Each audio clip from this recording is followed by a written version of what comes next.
calling in from Honduras, so good to know everything's working. Oh. All right, well, let me see. My screen doesn't look right. Figure out what's going on here. Huh.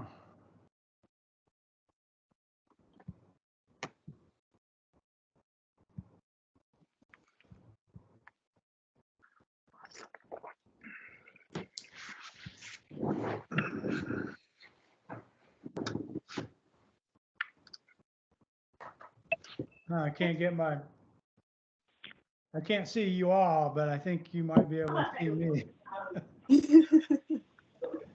Okay, great. Hello, everybody. Riva, this is Mauricio. Can you hear me okay? Yes. Can you hear me? Yes, I feel like, at least on my end, it looks like someone is sharing a blank screen and I can only see you on the column on the right. I'm wondering if that may be the issue that Carl might be experiencing. Huh. I am sharing the slide. And it's the first slide, the January 10th Organization Recreation Advisory Committee meeting. No. Okay, let me stop sharing and try to fix that.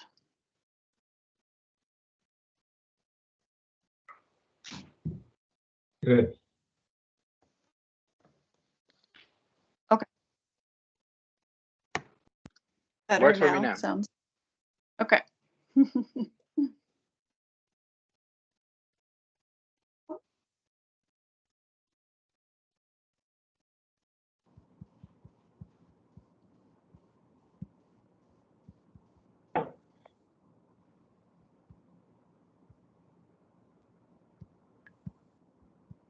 There we go. I think Carl got bumped out. Now he should be back in. I think I'm back. Yeah, I think I'm here. Okay, great.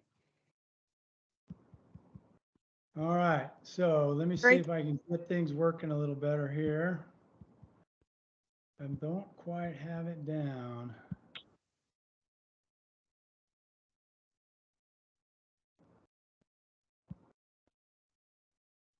Okay, well, I think I'm all right.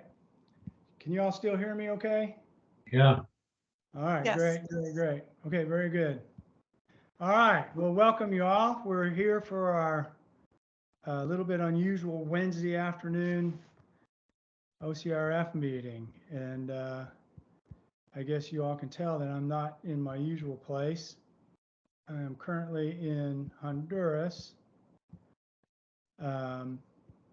It's been quite nice here. At home, there's 12 inches of snow on the ground, and we missed it. So we sort of nailed it. And yesterday, we got a 55-pound wahoo. So I've got all kinds of wahoo steaks. So it's been good for us. So I hope I don't get cut off here because we don't have the greatest internet in the world. So welcome everybody, and to get started, we'll just go around and see what everybody's been up to. Mauricio, you're back in the country, and glad to have you. What's going on with you? Yes, yeah, I'm so jealous for you, Carl. It must be amazing. I'm here in Portland also, kind of rainy conditions. We're expecting some snow, probably the first snow in a while, but very much enjoying being back home and going back in my known trails and exploring nature nearby, which is always great with my little ones. And just happy to be here and happy to get back at doing the great work that we all do together, and super excited about what's to come. Thank you, Carl. Great. Well, I missed everything you said because I got bumped off. I'm sure it was really interesting.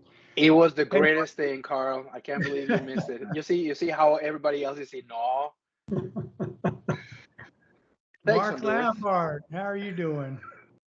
Good afternoon, Carl. Glad to hear you caught a nice fish.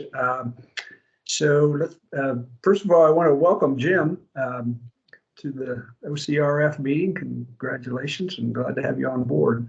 I am the ODF&W Commissioner Representative for OCRF. And so we've always started off the meetings with just talking a little bit about what's going on. And the same with here. I did not get away from the snow. I live in Sisters, and we have 11 inches here, Carl. And so same storm hit, lots of snow in the mountains, which is really great to see. And sounds like we're going to get some more. So, but I'm heading over for a commission meeting tomorrow in Salem. So I'll be heading over the pass. Hopefully the plows are working and I can get into Salem tomorrow. So end of report. Well, Mark, thanks. And thanks for reminding me that Jim had joined us. I have to say, I wasn't seeing his name, but now that we know he's with us, Jim, like Mark said, what we generally do to start the meeting, we try to keep everybody updated on what they're all up to. Everyone's usually got some really interesting things going on. And Jim, if you don't mind, I'd appreciate introducing yourself to the rest of the committee. We're very fortunate to have Jim join us. We had this finally put through the governor's office and he was appointed. We're quite happy that he was able to join us. So Jim, can you kind of give us a little bit of rundown of your history and your interest in the OCRF? And again, we are really thrilled to have you here. Sure, Carl. My background is entirely with the Department of Interior for the most part. I worked for the National Park Service for about 40 years, doing park planning and administering parks. And early in my career, I did a whole lot of trail maintenance and construction and design. But I've been retired for about, about 12 years now, and living in John Day, which is where I retired from. And right now, mostly I train bird dogs, I field trial bird dogs, and I hunt chukar. And, you know, we're right in the sort of tail end of chukar season right now. And I try to hunt about 3 to 4 days a week, and it keeps me exhausted and the dogs sort of tired. But at any rate, that's pretty much what I've been doing for the last three months or so, 2.5 to 3 months, is bouncing back and forth between, we've got a place down just north of McDermott, down in the Oahe. And I spend a lot of time down there, basing out of there to train dogs and to hunt birds. But the weather has a tendency, particularly this time of year, to ice up, fog up, and it'll run me out and I'll come back home, which is in John Day. And that's where I am right now. And I can hunt out of here too, but my heart is really in the Oahe. I love that country down there, mainly because it's just so isolated and there's just so much to see. And I've really become sort of a desert rat. But my experience with ODF&W is just buying a license to hunt birds and fish. But I recently read the conservation strategy, and I was surprised at what a great document that is. I mean, it really is extremely useful. It provides good metrics. It provides good strategies. And so I'm real interested in this, and I am glad to join you. I sat in on the last meeting, and I told Carl that one of the things that really impressed me was the mutual interest of everybody and the lack of self-interest expressed anywhere. And it just makes for a very good meeting when everybody respects each other. And I'm on several boards, and this one by far is one of the most pleasant that I've seen. So I'm glad to join you, and I'm looking forward to it. Oh, you just caught us on a good day last time. Maybe. I hope you're not too disappointed as we move forward. Now, that's been our experience, Jim. It's been a great committee. As I understand, were you also involved with the John Day fossil beds? Was that one of your assignments? Is that? I was a superintendent for, let's see, 18 years. Yeah. Okay. It coming to John Day stopped my career. I love Eastern Oregon. I could not move. They gave me a whole lot of opportunity to move, and I continued to come back here. Mainly, I just love this country. It really is. It just fits me. Let me say that we have sorely missed representation from that country that you love so much. So we really look to you to help us. So we've done some fantastic projects. In fact, very close to you, we were very intimately involved in things going on in the Trout Creek Ranch, not too far from where you are, and we stay connected with them, and they've got a lot of great projects going on. We're really interested in representing the whole state, and so having you represent that area, and with your love of that area, we're going to really lean on that and have you help us make decisions as we move forward. So welcome to the committee, and we really look forward to working with you. Great. And with that, Jane, she's pretty well connected down there in the Trout Creeks as well, has spent some time botanizing down there. But Jane, what's going on with you? On mute. Yeah, there you go. I just had to find the button. Let's see. Well, getting ready for some very cold weather and snow here in Portland. I'm sure everybody around the state is doing the same thing, but with the nursery, we have to make sure that we don't lose any plants. And let's see. I was in Belize for a little over a week. That was nice. Let's see. Oh, I know what's exciting. The Harborton Frog Shuttle. We had our second biggest night ever. We shuttled 600 frogs on Monday night.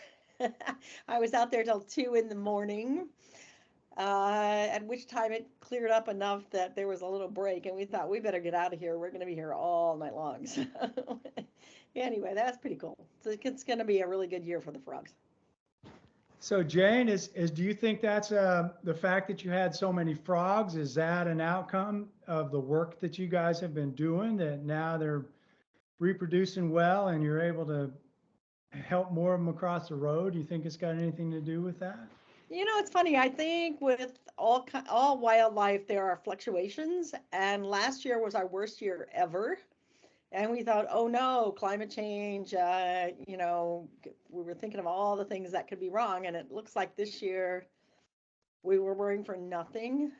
We also might just have missed a night of movement when they moved early in the morning last year at some point. So I don't know. I mean, everything's set up. The wetland is all protected and has been all fixed up, and other than that, And the highway bypass thing that we helped fund, is that still in the preliminary stages? The reviewing it's gone on to the next stage. So the feasibility study that OCRF funded has been completed, and now they've moved on to the next step, which is full project design and going after permits and all those kinds of things. So we're still a ways off, and we still are going to have a lot more money to raise once the design is done. But yeah, we've moved on to the next step. So that's great. Great. Well, thanks for that. Well, we've talked about the desert. We've talked about frogs in Portland. So now we can talk about the coast. There must be some exciting things going on there.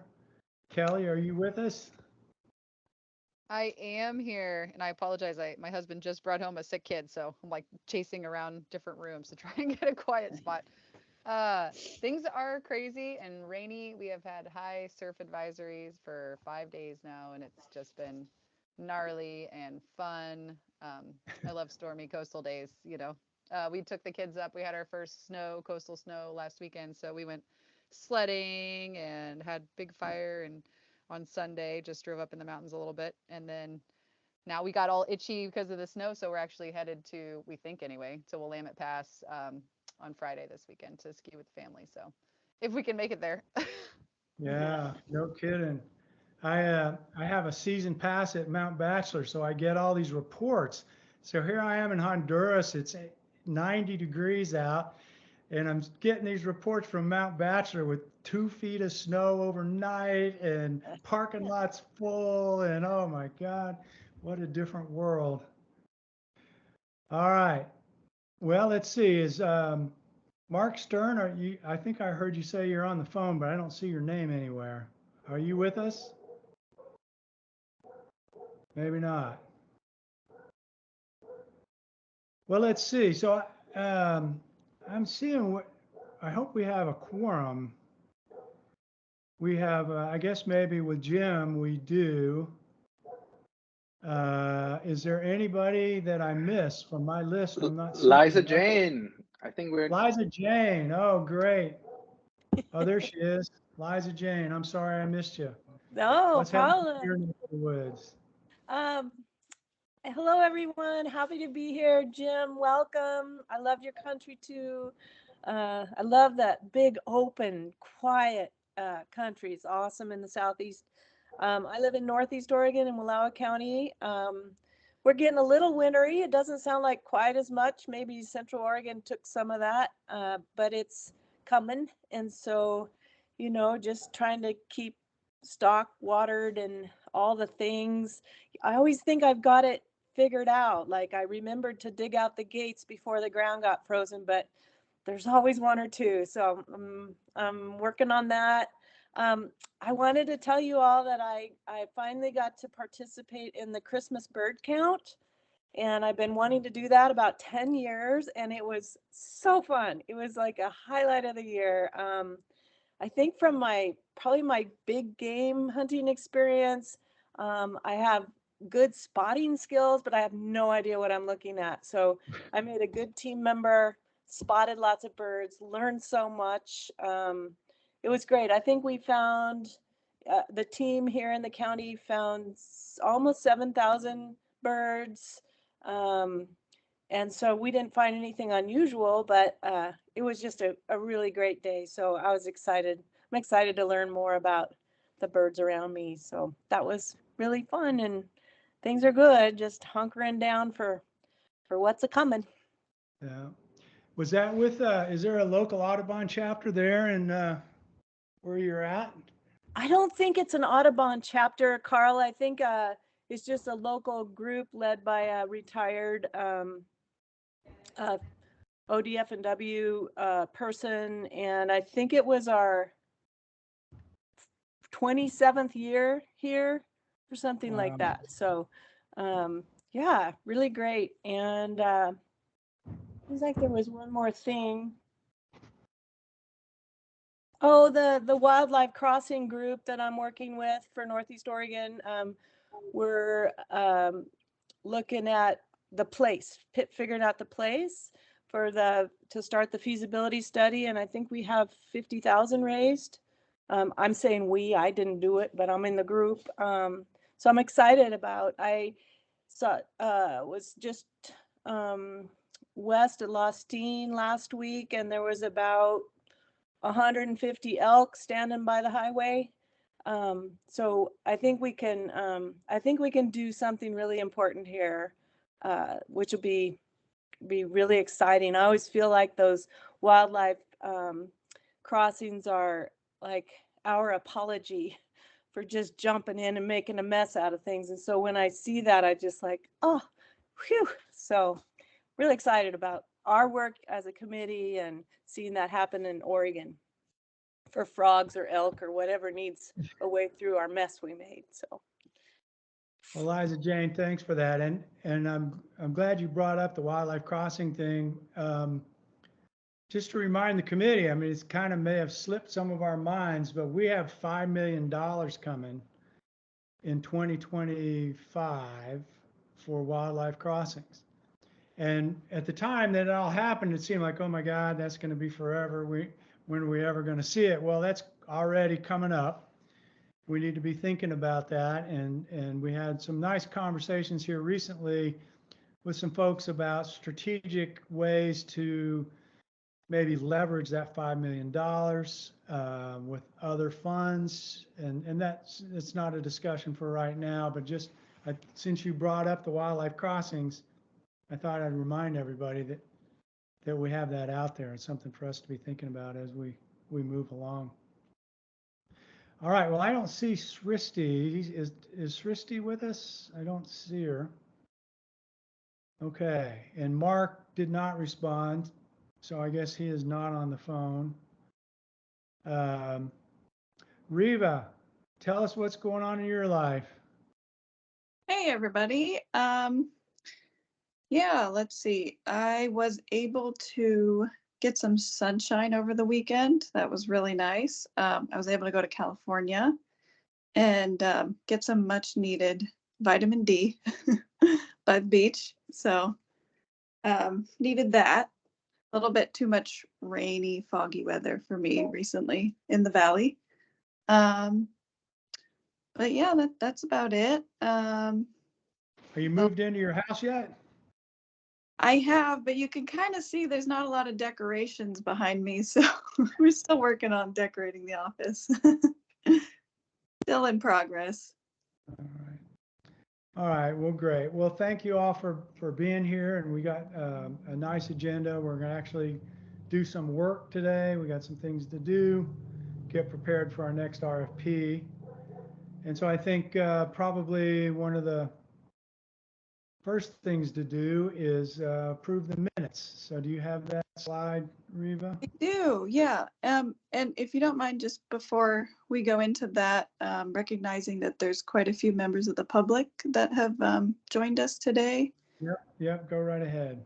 We got a pretty full meeting today. We have looks like Callista Adkins, ODFW staff has joined. We have Eli Brown. Thanks for joining. We have Brandy Hemsley from the governor's office, executive appointments team that we met with. She's joined today. Thanks for joining. James Frazier from Trout Unlimited. Thanks for joining. And Kenneth Popper. We have Larry Jacobs, Scott Marion, and Mike Toady from Oregon Association, Molly Honia, and that's who I'm seeing. Thanks everyone for joining today. Thanks for your engagement with OCRF. Yeah, This is Eli Brown. Just real quick, just so you're aware, I'm on the board with Backcountry Hunters and Anglers. Thank you. Great. Thank you. Thanks I see we have quite a few ODF&W folks here. I see also Leif Rasmussen and Robert Swingle, and then Sarah Reif, who has been so good at being here at these meetings. So it's nice to have the ODF&W staff representation here. So thank you all for joining us. Yeah, and Tiffany Caldwell, of course, joining, and she's helping us with recording the meeting and everything. So the way I have the agenda is we do have a guest presentation today, and are they ready to present here, Riva, as far as you know? Yeah, we have Dr. Leif Rasmussen and Jenny Koester, and they're going to be presenting shortly after we approve the minutes for today's meeting. Right. All right, so if you can put up that, thanks for keeping me on track, Riva. I'm obviously needing that today. So go ahead and put up the, it's quite a change of pace, okay? I'm here on vacation, going around snorkeling and swimming and fishing, and now I'm trying to get back to work here. So please forgive me for not quite following things. But so let's go ahead. If you got the slide for the minutes, we'll get that over with. All right, and can everyone see the slides? Yes? So do we have anyone willing to move to approve the minutes? I will. Right. I move to approve the December 4th, 2023 meeting minutes with the continued authority to correct spelling, grammar, and punctuation. And I will Great, second that. So many seconds. Thank you. All in favor? Aye. From the looks of it, we finally got something done. Very good. Okay, great. So we got that by us. So then, Riva, you want to introduce the folks that are going to be presenting? Yeah, so we have representatives from the OAH Council, the Ocean Acidification Hypoxia Council, Dr. Leif Rasmussen and Jenny Koester. They're also ODFW staff from the Marine Resources Program. And with that, I can have them take it away and introduce themselves any more And if you could just keep your presentation to within about 25 minutes, and then we'll leave about 5 minutes for questions at the end. Thanks so much. Sounds good. It's okay if I just share my screen, Riva? Yes, please go ahead. I just stopped sharing. You should have access. All right, sounds good. So yeah, I am Leif Rasmussen. I work for the Oregon Department of Fish and Wildlife, and I run the Marine Fisheries Research project out here, but I'm also the co-chair of the Oregon Ocean Acidification Hypoxia Council. Jenny Custer works with us and is our council staff for this. She's on the call, but she's been quite sick and her throat is hurting a bit. So I'm going to take over most of the talk now, but Jenny is far more knowledgeable about a lot of these things. So if I misspeak, she's going to correct me and tell me where I have gone wrong. So yeah, that's the goal of what we're going to do today. So diving into our talk, what we're going to kind of do is first just introduce the science of ocean acidification and hypoxia, kind of look at some of the animals and how they're being affected for OA. Then we'll dive into hypoxia. And then I'll introduce what our council is, why we exist, and what we do. And then some of our thoughts on how maybe our council and OCRF might be able to merge. And then we'll open it up to any questions or comments you guys might have. So the science of OAH, what is it? What's happening? Kind of the impacts. This is a graph that many of you have probably seen. So on your x-axis is year, your y-axis over here is CO2. And the part that we all are very probably used to seeing at this point is this red line that our atmospheric CO2 is increasing over time. This is this record that we have out of Hawaii that's great and teaching us a lot about climate change. Perhaps not surprisingly, this green line is what CO2 looks like in the ocean. And what you see is as the CO2 in the atmosphere is rising, the CO2 in the ocean is also rising. The part that's a little less direct in our thought. I think someone's unmuted. I'm getting a bunch of reverb. The second part is that the water chemistry that we have effectively means that as CO2 in the ocean increases, the pH of the ocean decreases. And so this is what we're talking about with ocean acidification, the increase of CO2 in the ocean decreasing the associated pH. The other thing is as we know in the Northwest, we're really lucky to have very productive oceans. And the reason we have those highly productive oceans is because of this thing we call upwelling. We have winds that come from the north, and when winds blow from the north, the surface of the ocean moves offshore like this. That creates a hole in the ocean over here, kind of near the beach. Obviously, we can't really have a hole in the ocean in the near shore. So what happens is water from over here down deep is brought up and in to fill in that hole. That water is cold and old, just the nature of where it's formed and how it drops down, but also is coming from this thing called the oxygen minimum zone. The oxygen minimum zone is a totally normal thing. It occurs throughout our world's oceans, but it's a region of the water where there's really not much oxygen in there. So with that upwelling, we pull that hypoxic waters, that low oxygen water onto the shelf, and that creates our hypoxia. Obviously, I just said upwelling is normal, the oxygen minimum zone is normal. So how is this a climate change thing? What we are seeing is that as the climate is changing, we're having more and stronger winds from the north. So we're pulling more of this water up onto the shelf for more periods of time throughout each year. So that's why there's the climate change nexus.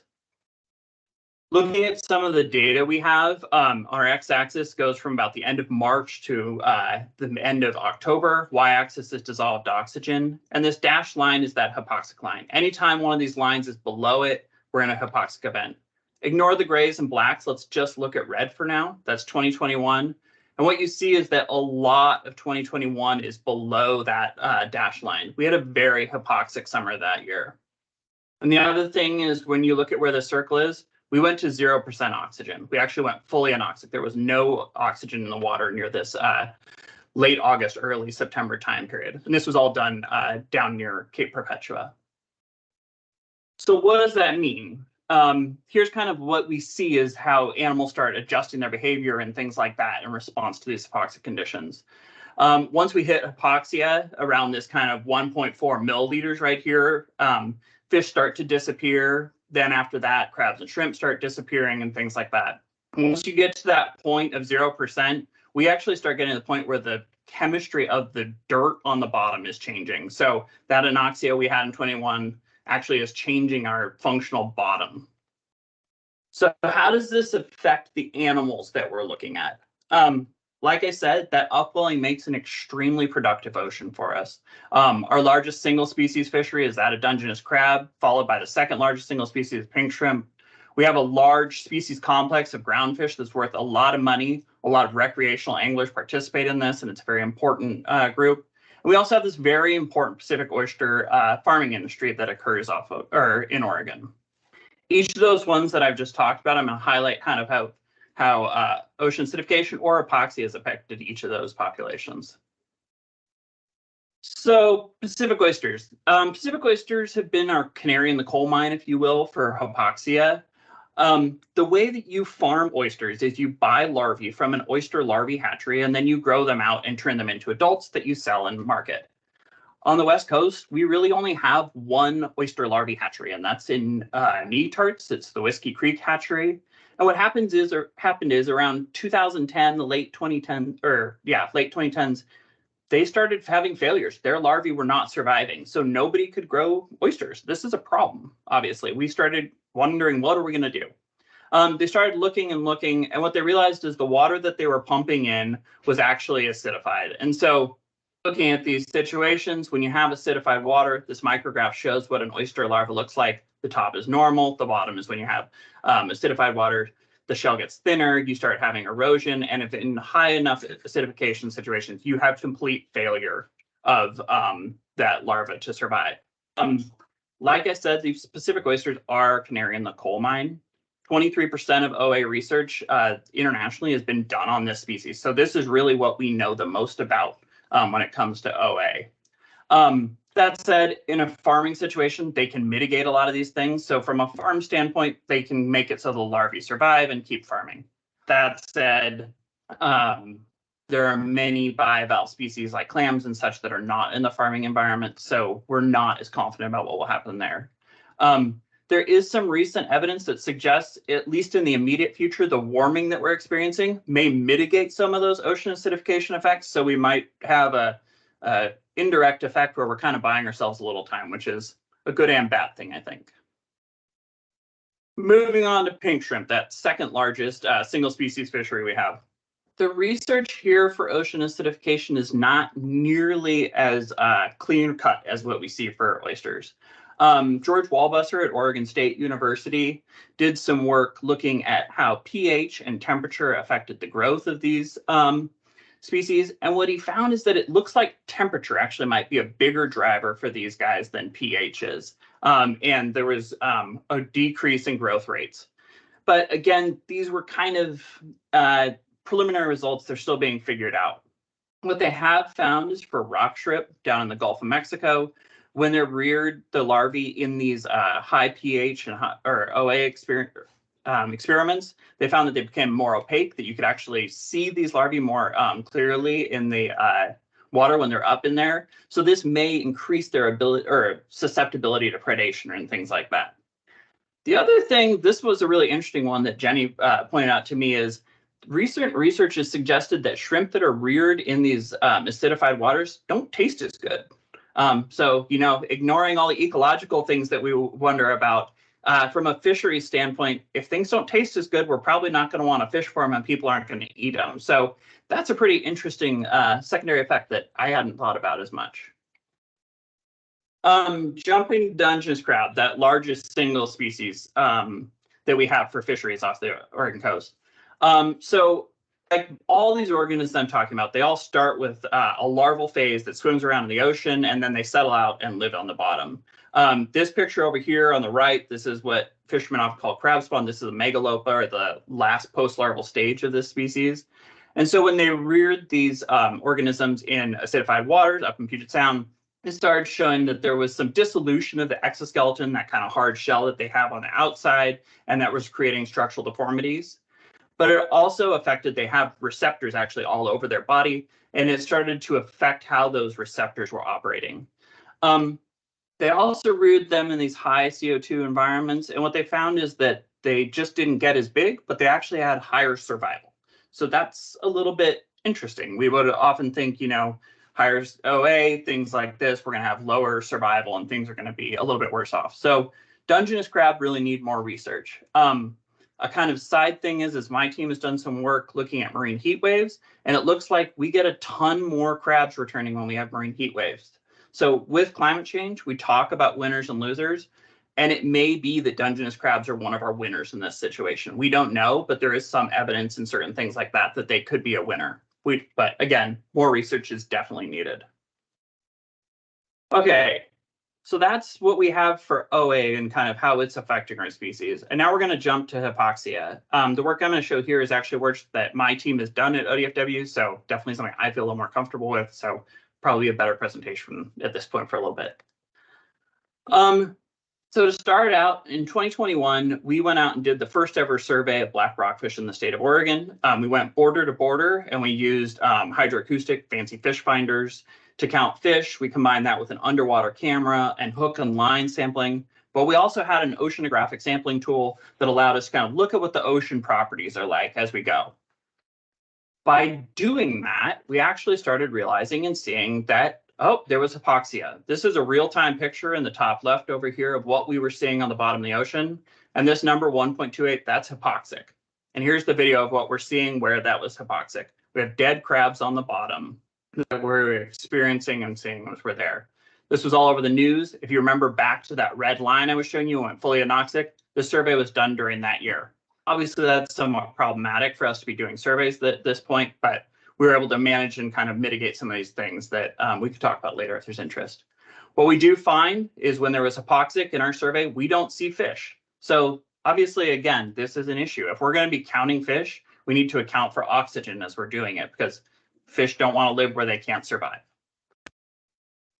These surveys were for us, we're in the nearshore looking at black rockfish, but it is not restricted just to black rockfish. Up here on the top left, the color shows you oxygen out deeper on the shelf. This kind of pink off Washington. This extends to Oregon. I'm just showing you the plot that I had from the Halibut Commission. Shows a hypoxic event off of the Washington coast. The X's indicate that the halibut survey caught no halibut in that hypoxic zone. Most likely the halibut left. Obviously, again, the species doesn't want to stay where there is no air. Over here on the bottom right, we're looking at the NOAA bottom trawl survey. This is the one for all those bottom fish species I was telling you about. When oxygen decreases over here on the left, we catch fewer number of species. We have more oxygen, more species. So ignoring just how many of them you catch, there are just some seem to stay, some seem to leave. So obviously we have this behavioral thing that goes on with these animals where they're adjusting what they're doing in response to these hypoxic events. So this is some work where we looked at Deacon rockfish. This is a species of rockfish that ODFW recently described off of our continental shelf, trying to understand how they're looking and they're moving around in the ocean. So let's look at this plot over here on the left to start. Our x-axis is the hour of the day. These gray bars mean when it's nighttime. The white bars mean when it's daytime. The bottom graph is depth. You can think of it as how close to the bottom the fish is or if they're up in the water column. And the top is how fast they're moving. This left panel over here, normoxia, regular oxygen conditions in the ocean. At night, Deacon rockfish go down. They actually lay hard on the rock and they're sleeping at night. They're not moving around very much. During the day, they come up, they go into the water column, they're swimming around, hunting for food, milling around, schooling, and they go back down at night. This hypoxic event hits. They start just kind of milling around. They never hit their high speeds. They never hit their low speeds. They're just always moving 24 hours a day. And they're never going down to the bottom. If we look over here, this right figure with all these yellow dots, the black dots are each of those fish that we're seeing over many, many days and observations. We have kind of three little core reefs. That's what these three big patches are. And they're just hanging out. That's their reef. That's their rock. That's where they go up during the day. They feed over the top and they go lay on that rock at night. When it becomes hypoxic, they start milling around. They're looking for oxygen is our guess. Obviously, again, you don't want to stay where there's no air. So fish are moving in response to this lack of oxygen. It's affecting how we can count fish and how we're able to manage them. And what we also looked at is how this influences our ability to catch fish. So we took oxygen data from a buoy that we have and related it to the catch per unit effort, how many fish you catch per hour when you're going out fishing recreationally, and see, okay, do you catch more or less when it's hypoxic? So oxygen on the X, number of fish per hour on the Y. Black rockfish, you catch less when it's hypoxic. Makes sense. Cabezon's a little bit weird. We actually catch more cabezon when conditions are hypoxic. They seem to like low oxygen water. Deacon rockfish don't like those low oxygen water. So the response of species to these oxygen events and these hypoxic events is not consistent across species. And so just like with OA, like we were talking about, we are going to have winners and losers in these types of things. So we need to continue to looking at these things as we go to understand and predict how things might change. So what is Oregon doing to kind of respond to some of these patterns and trends that we're seeing? In 2017, the legislature passed Senate Bill 1039, and this was really the first action on ocean acidification and hypoxia by Oregon. It established the OAH Council, and it kind of gives us our who, what, where, and why of who we are, what we do, and things like that, and really defines our purpose. Our council is made up of 13 people that are on the council. That said, we also have a 14-person that's Jenny, who actually is the one who really does all the work. So we really should say 13 plus, because without her, we wouldn't get anything done. But it's a very diverse group. You have myself and somebody from Oregon State as the co-chairs.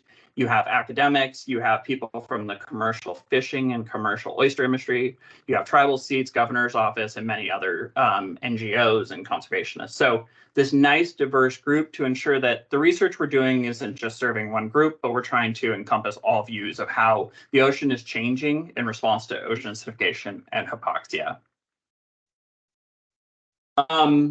We use kind of 5 main themes to guide our work and that we are doing. The main themes that we have are to increase scientific understanding. Like I was saying, as I was introducing those species, many of them, we still need more information. We don't know what's happening. So we really try and promote the advancement of that. Reduce the causes. Obviously, if we can mitigate the things that are causing ocean acidification, hypoxia, that's ideal. Create resilience within our fisheries.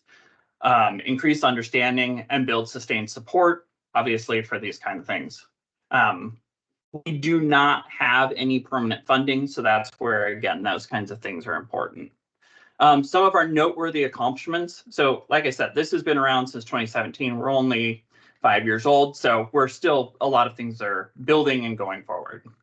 In 2019, we came out with our first action plan. We've had multiple biennial reports. I think probably from my personal standpoint, I think the third bullet is probably our most important thing we do is we have these annual get-togethers with fishermen and scientists where we talk about how we're seeing changes and they teach us what they're seeing on the water so that scientists are actually getting real-world observations from people who are out there. And it creates this really wonderful relationship where we help and share with each other going back and forth. We also had House Bill 3114 that was funded in 2021. This gave us $1.9 million that funded 13 ocean acidification hypoxia research projects that will be ending in May. This covered all sorts of different things of communication and looking at eelgrass and things like that. So this has been our kind of little ability to get out funding that we've been able to achieve. The other thing is that the members, mostly within ODFW on the OAH Council, my predecessor, Karen Bravey, or myself and Jenny, the council has also been a really important kind of nexus for these regional and international coordination. So we are members of the Pacific Coast Collaborative Ocean Acidification Hypoxia Subcommittee, and that's really formed to help us align kind of the regional, cross-border, and national efforts to look at climate change and how things are affecting all of our West Coast states, and also including British Columbia. This work in the PCC really was a very pivotal thing to actually create the International Ocean Acidification Alliance, which the United Nations has taken over. And so this is actually working at the international level to try and help us move change at the bigger levels and things like that. ODFW and our role within the council, we still sit on the executive board of that. So we're really actually not just working within our state, but we're also kind of creating change at this both regional and larger international scale. So the OAH Council in Oregon, while starting small, has really blossomed into this massive thing that has become quite important. So kind of wrapping things up and looking at where we are and kind of relating ourselves within the OAH Council to you guys at OCRF. Obviously, ocean change puts Oregon's cultural and economic viability at risk.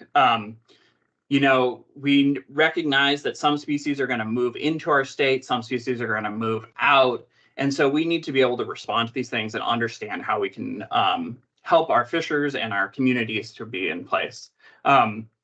What that means is really unknown. We need to have better ways to promote conservation and management in the changing ocean. Again, if species move in, we should allow people to access them. If they move out, we should try and pump the brakes and things like that. And again, you know, acting together, working together is really the only way we're going to do these kind of things. We are not a funding agency. We're more in the development of policy and things like that. But as much as we can help guide groups that have funding or groups that have interest in these kind of things, is really our role. And I think how we can all partner together to help kind of manage and mitigate this changing ocean as we see it going forward. That's what I have for our presentation. Jenny, is there anything I missed that you want to chime in with before we open it up to questions? No, Leif, I think you covered it all, but I'm happy to elaborate if anyone has any questions. So thank you all so much for your time, and we can open this up. Thank you.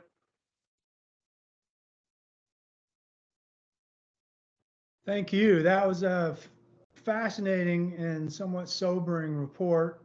Those are things that are happening in places we don't get to necessarily look at, and to see the significance of the impacts that it's having on the coast is really important for us to understand.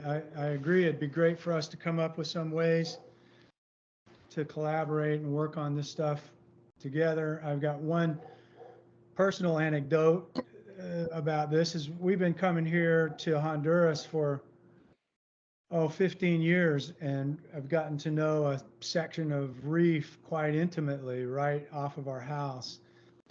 And we've had a couple of bleaching events over the years, but the reef, the Mesoamerican reef here, has been very resilient. However, this summer there was a horrendous bleaching event, and just yesterday was the first time we got in the water, and it was really sobering to see the impact that it had on this reef that we've gotten to know. So these things are real and they're happening, and my goodness, if we can all work together and figure out a way to head off or ameliorate these impacts, I'm all for it. So your presentation had some resonance for me because I got to see it all firsthand there. So thank you very much for what was just a great, very insightful presentation. Does anybody else have any questions or comments? Looks like we have Mauricio. Mauricio hand is up. Yep. Thank you, Carl. That was an amazing presentation, and it's just so illuminating. And I'd say that our collaboration between us is not just a nice to have, but a must have. I think that as more opportunities and more projects that directly address what your field of study, and just, I mean, it just creates so much more urgency. And with the knowledge that you have, and just how clearly much you care about this, it would be incredibly helpful for us to understand, as projects that come that directly affect your work, how that fares in achieving the mission and the objectives, and how do we mitigate some of these effects if there's any way to do so. So that would be one aspect. And so my question to you would be, I know that part of this presentation is just sort of like imagining what a collaboration between us may look like, but I have a suspicion that you also probably have some specifics of what shape that may take. And I'm curious if you would be willing to share some of those. You know, I actually don't have a specific way. I surprisingly am not, don't have a specific thing. I think the biggest thing is that we just need more recognition right now. And, you know, for us making presentations, like we as a council are here, but we're not that well known. So that's kind of what my main goal actually was, is I just want people to know we are here, we're doing this work, and there are a lot of good scientists. Like I am within that science community, but in this role, I'm more as the facilitator of things. So I think, I've helped on the OCRF review process. I think we could maybe highlight some of those things in the future of saying, okay, this is a specific project that the council, the OEH council would actually really benefit from. We are in the process of writing our next action plan. So we could come to you and kind of think how we might be able to merge our next action plan with you. But again, these are kind of me thinking on the fly as I'm going. So my main thing was really just for you to know we exist. So It was duly noted, Lee. Thank you. And Jenny, well, how about you? I know I'm gonna force your voice a little bit if that's okay. Yeah, that's okay. Thank you. I think Leaf's absolutely correct. The other thing that comes to mind for me is we're just finishing up our first action plan that lasted from 2019 to 2025. So we still have about a year and so left in that action plan. And there's several different action items that we've sort of completed, but maybe not, or maybe they were too ambitious before. And it would be great to share those with you all, just to imagine different ways that maybe we can meet these action items that were signed by the governor to be priorities for the state on this topic. There's a lot of them. I can build up a little dossier if you want, but there are a lot of projects that are already in the minds that we just need the funding to happen. Well, thank you both. Just for our own sake, I know that we're gonna have some communications plan coming in. And I think using our own platform to let them be known is something that we can definitely do right away. And then maybe encouraging some of those extended networks on your end to send us projects that directly address your needs. That is something that you can do as well. And so I'm very much looking forward to what this collaboration may turn out in the future. Thank you all. thank you. Mauricio, thanks for that great comment and questions. Mark Labhart? Yeah, thanks, Carl. So just to elaborate a little bit, you think about conservation of species in the ocean. We're tend to be more terrestrial when we talk a little bit, but there's a lot of conservation that goes on in the ocean of those species that are important all the way up through the food chain. And then the recreation, you think about the conservation of the species and how much recreation is tied into that. So it definitely meets the mission of our efforts. And then also, I just want to give a shout out, Lee, thank you for your presentation, but a shout out to Mark Weigard and Sue Cudd at Whiskey Creek Shellfish Hatchery. They were the very first ones who had started having problems with oysters and brought this to the attention of OSU and others and started the effort. And if it wasn't for those two, I don't know if we'd be where we are today, in my opinion, moving things forward. So they're kind of the leaders of this canary in the coal mine. So just wanted to give a shout out to them. I totally agree. I was running an oyster farm back then, so I was in a lot of those calls with them and panicking and things like that. So you very well earned. Yeah, that's a very compelling story, and I think one that resonates with this committee clearly. Liza Jane? Thank you, Carl. Leif and Jenny, really great information. And at this point, I feel like what you have in your presentation is so valuable to keep telling people this story. I've done quite a bit of work with salmon and steelhead, restoration of habitat, and there's lots of finger pointing at which impact is causing the most problem. And what people end up saying is but we can't help with the ocean conditions, where the ocean conditions are what's the problem. And it's so important that folks could get on board together and work on that end of things, I think, for all the rest of the issues that these fish are having, these anadromous fish. So just let us, as Mauricio said, let us help with communications, with telling that story, helping people understand. But just really good presentation. I learned a lot. I appreciate your time coming. Thank you very much. Thank you, Liza Jane. Jane, did you have a question? I did. I just would like to personally know more about this, and I guess I'm really curious as to what some of the fixes are, besides stopping climate change.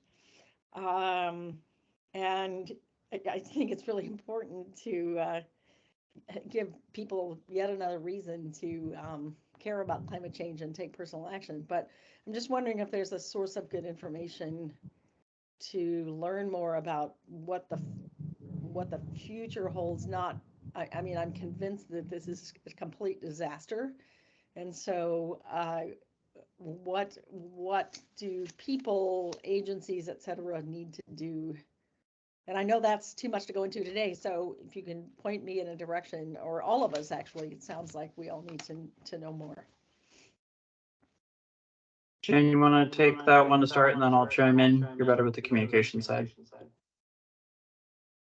Yeah, that sounds good.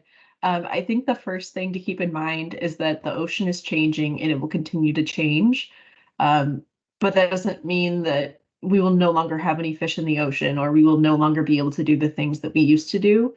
It's just they're going to change. And the way that we approach different species for harvesting or different recreation activities is going to change. And we need better information to know what that's going to look like or how to better manage in the future. So avoid the doomsday thoughts, even though they're there and they're valid. But things will be changing. We are starting to learn who the winners and the losers of this type of situation is. And they've also been developing more resistant strains of oysters that might be able to withstand some of these acidification impacts more. But as far as learning more, anyone is welcome to reach out to me. I would be more than happy to chat with you all a little bit more about what we do. But on the side that doesn't involve speaking with me, we do have a website. I can drop it in the chat with a lot of good resources. And NOAA's Ocean Acidification Program also has a lot of great resources. So I'll put those both in the chat for your reference in case you want to look at those in your free time. Jenny, can we add the OA Alliance and those story maps that we just came out with? So the Ocean Acidification Alliance, the international one, has come up with story maps to kind of give each of the region's stories and great graphics that are very easy to understand and a very well developed thing. They just came out actually earlier this week. The 8th was Ocean Acidification Day, so we floated those then. So I think those are a really great resource that I personally have been really liking sharing. So we can add those as well. Great. Well, that was a very successful presentation, and we really appreciate you taking the time to put that together and inform us. I think it's clear that we, as a committee, certainly have an interest in what you're doing and furthering that along. I feel compelled to share another thing. Here we have yet another thing for us all to worry about: acidification and hypoxia in the ocean. It's like, oh my gosh. Well, just to remind everyone, yesterday I got a text from a friend of mine who was in contact with the NOAA Marine Fisheries, and yesterday they shut down Iron Gate Dam energy production and opened up the lower gates to start to drain the reservoir in preparation for removal of the 4 dams on the Klamath River. As I was hearing about this hypoxia and acidification, I was like getting more and more depressed. And then I thought of that, and it was like, okay, we can do things. There are things we can do. Things are happening. It's a pretty big deal to be taking 4 dams out of the Klamath River system. So we have to keep that kind of thing in front of us as we're moving forward. And hopefully we'll be able to come with some good things to help you in your mission and with your committee, and make some progress on that front as well. So thanks again for a great presentation. Thank you. We really appreciate the opportunity to talk to you. Thank you for your time. Great. Well, that was quite a great presentation. Well, we happen to be right on time, and now we've got some other work to do. I think to to start to get this rolling, talking about our upcoming RFP. A great place to start is a discussion on our budgeting and figuring out some of the baseline stuff on this RFP. And I believe Sarah Reif and Riva are prepared to present us a nice overview and help us make some decisions moving forward. We've got to make some decisions today to set the stage for this RFP. So Riva and Sarah, I hand it over to you. Thanks, Carl, and good afternoon, everyone. I'm Sarah Reif, Habitat Division Administrator here at ODFW. Thanks to Leif and Jenny for the great presentation. Always good to make those connections with other councils and boards with similar missions. So yeah, let's talk budget. Riva asked me to kind of walk you all through where things stand. So Riva, if you can go to that next slide, and hopefully you all can see this. If you're having trouble, don't forget that you can use that pop-out icon up at the top, and there is that plus minus down kind of in your lower left that allows you to zoom in on the tables and charts that are being shared with you. So budget status. We have had basically 3 buckets that we've been working with in OCRF funds here for a bit. We have our base program, which is general fund that allows us to fund projects that cover that broad original purpose of OCRF. So all of our recreation and outdoor equity projects, projects that focus on benefiting strategy species and strategy habitats.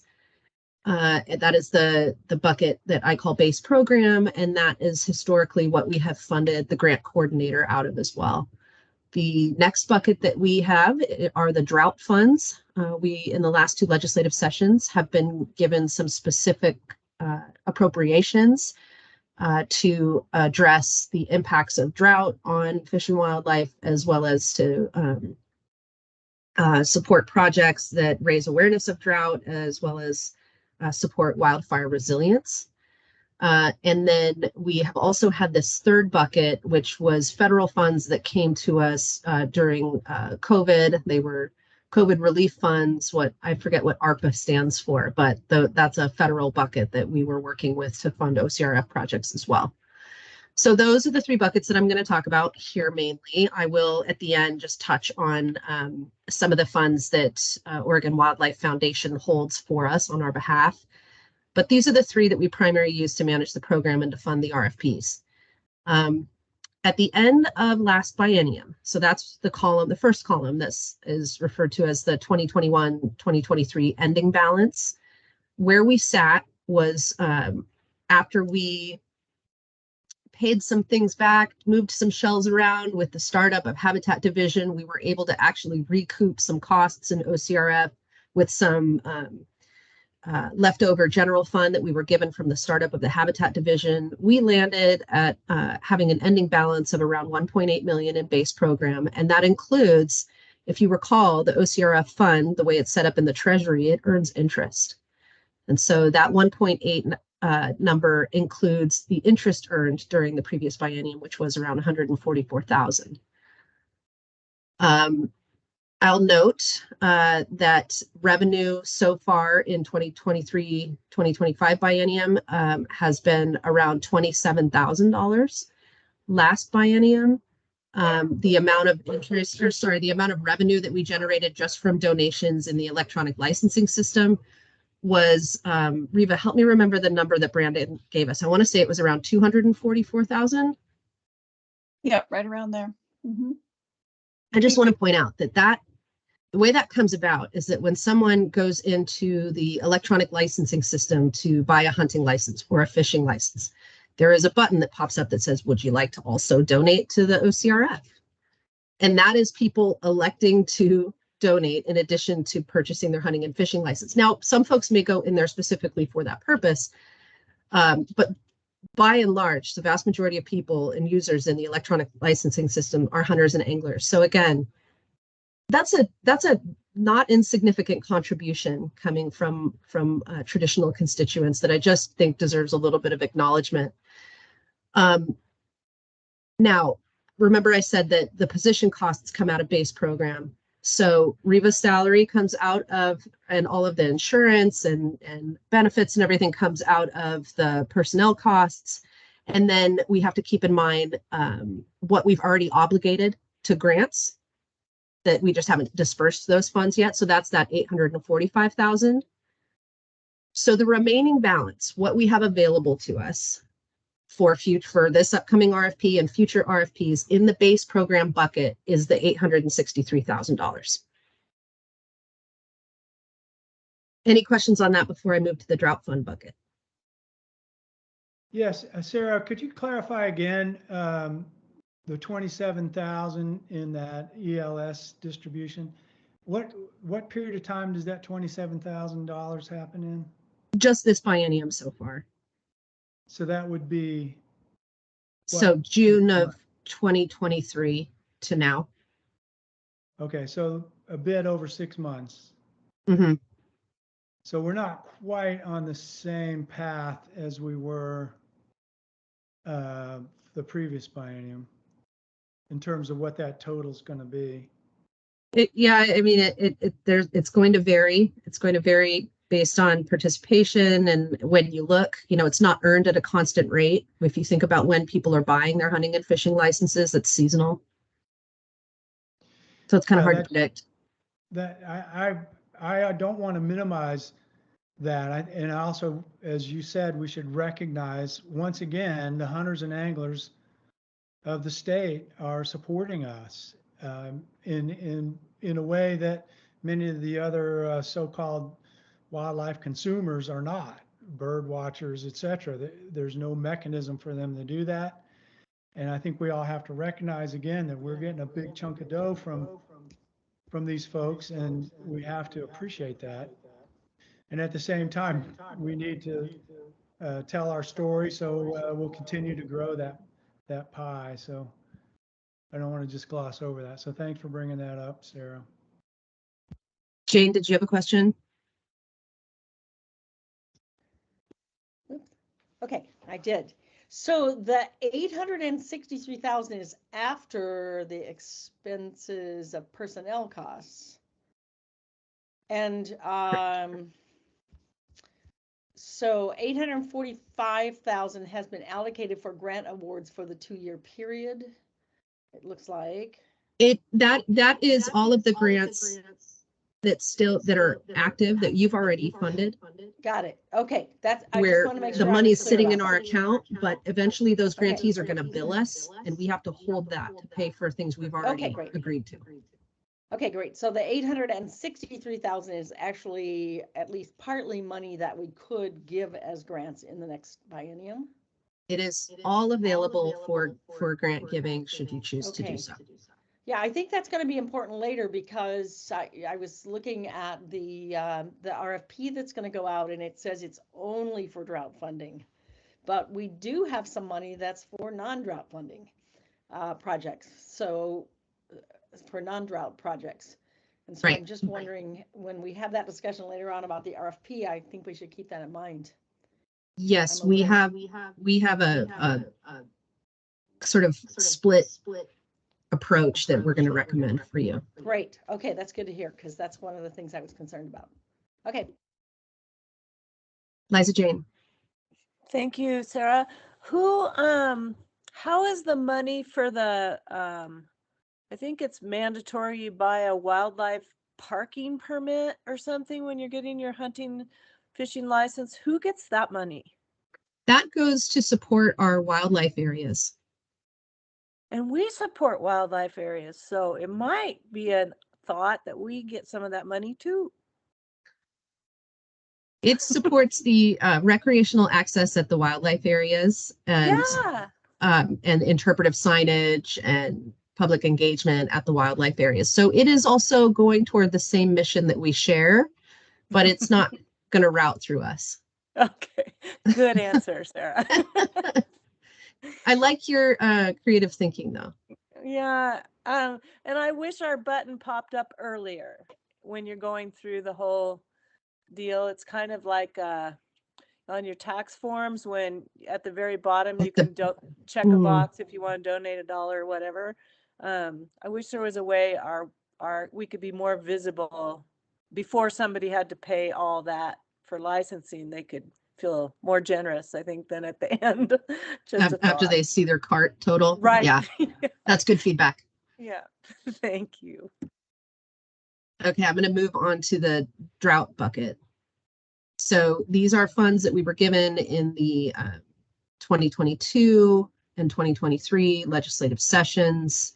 We were given $4 million in one of those sessions, and then an additional $1 million just in this 2023 session. We've awarded several grants since that time. So when you take a measure of where we were at the end of 2023, we were at about 3.6 million. We added in the 1 million additional drought funding that we were given in the long session of 2023. So that had us at 4.6. But when you take out what we've already committed to, what we've already obligated for grants you've already approved, that's the 1.87 that you see there under the 23-25 allocated column. The amount remaining that isn't already obligated, that is available to you for consideration for this RFP and future RFPs, is the 2.737 million. And as I said, those are, you know, the legislative intent with those funds is that it needs to go to projects that address the impacts of drought, that help educate people on how to, you know, recreate safely without having a significant impact on fish and wildlife during drought times, address wildfire preparedness. There is, you know, intentionally somewhat of an aquatic focus expected on some of those projects. And so we've successfully been able to fund a wide diversity of projects using those funds, but it's not as broad of a purpose as our base program funds are. And then lastly, I will just say that the federal bucket that we had been funding projects through in last biennium is all obligated and will be spent out. So that's, for all intents and purposes, you can think of that as kind of done. Now, a couple of other things I will mention. Carl brought up the upcoming funds, assuming that the lottery bond sale occurs next spring. We can anticipate $5 million coming forward for addressing wildlife connectivity. That again is another time in which we're given a specific kind of earmarked appropriation funding grants that go toward a specific purpose. But we're very much looking forward to that.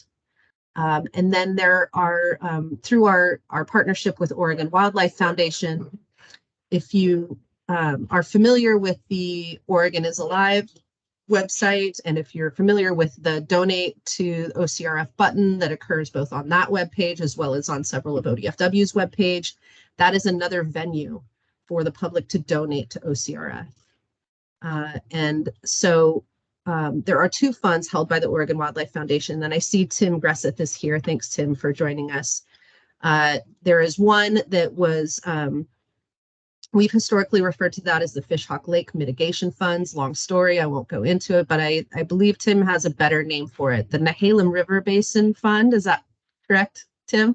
So I think maybe we'll start shifting and get away from that mitigation moniker and a trend towards something more positive and refer to it as the Nehalem River Basin Fund. That is held by the Oregon Wildlife Foundation, and that currently sits at $958,000 after accruing some interest, as OWF holds that in an interest-bearing account. And then just the pure donations coming in through that donate button was at about 71,000, I believe, and has we paid for our wonderful facilitator for the strategic plan out of that fund, but that currently sits at around $56,000. So that is another available bit of funds. And Tim, if you wouldn't mind, you had a nice little vignette about passive donations that came in through that donation button, and without any prompting and us doing any fundraising, we still managed to see some revenue from people just electing to click that button. Yeah, I mean, you said it. That's exactly correct. So really unsolicited dollars, unsolicited contributions with no marketing communications behind them, totaled about $4,000 between the middle of November and the end of the year. Some of those are pretty healthy donations. You know, we're not talking about, you know, less than 100. We're talking about 500 and higher. So those are really nice gifts. I'm always, and they're, you know, developing organically because there's no one asking. So that's a really nice thing.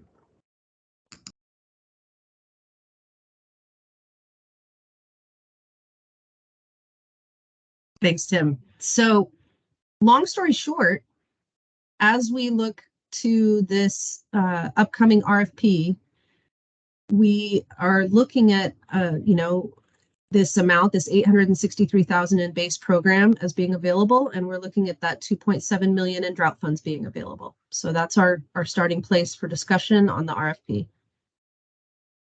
Of course, this, you know, our sort of modus operandi last several RFPs has been to offer up to $1 million worth in grants. And so, you know, if we continue with that, that leaves a healthy amount remaining in the fund for future RFPs. To remind everyone, there's 3 RFPs left in this biennium because we did not fund the first one. So with roughly 3.6 million of available funds, it seems very reasonable to plan on $1 million a biennium, leaving us a bit of a cushion at the end for other considerations. So I think that's not an unrealistic number to shoot for. Any other budget questions before we transition over to getting into the RFP discussion?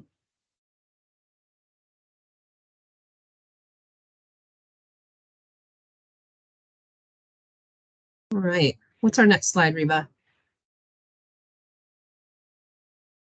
Okay, so Reba and I are going to just make a couple of recommended changes to this RFP. And so wanted to tee that conversation up with just a little bit of background. And this is starting from, you know, this will be round 7, right? So we've learned quite a bit since we've started. And we just went through the strategic planning process. And so we solicited some feedback from stakeholders and from all of you and grantees as to, you know, what's worked and what could be improved.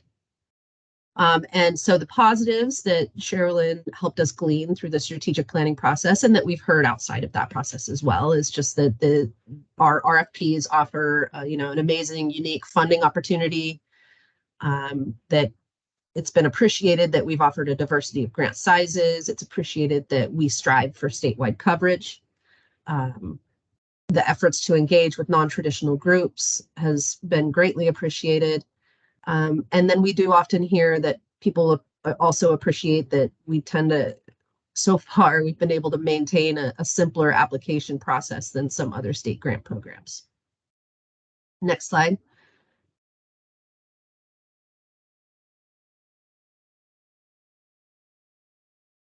Busy slide, but I'll just walk you through some of this. So that's on the plus side. On the delta side, so where's there room for improvement? We have heard some input from some who would like to see more focused investments on habitat protection and restoration priorities. But then we've also heard from some that you know, please don't forget about recreation, and that maybe it would be beneficial for the committee to clarify funding priorities for recreation projects. So we've heard both on the conservation and recreation side there. We've heard that there's a need for more outreach and engagement with non-traditional or underserved communities to encourage them to apply. And along with that, a need to potentially expand our criteria or the things we ask applicants about how they're addressing diversity, equity, and inclusion. We've also heard a few comments related to the $50,000 cap that we have had in place through our expenditure framework. So that's not a decision that's in statute or rule. That's just been something that's been kind of a collective operational decision that the committee has held to for the last several RFPs. Some of the feedback that we're hearing, especially as it relates to the drought funds, is that it's pretty difficult to fund research and monitoring with that $50,000 cap. And then when it comes to habitat restoration projects, it's very hard to get the work done for $50,000 or less, especially with inflationary increases in costs. So that's feedback that we've heard as well. We've also, from some of you all, have heard that it would be beneficial to have greater clarity in the applications to actually describe the proposed work to be accomplished, to reduce the assumptions that reviewers are having to make about what exactly is going to be done, what exactly are the deliverables, that would be beneficial to have maybe some more clarity in the application.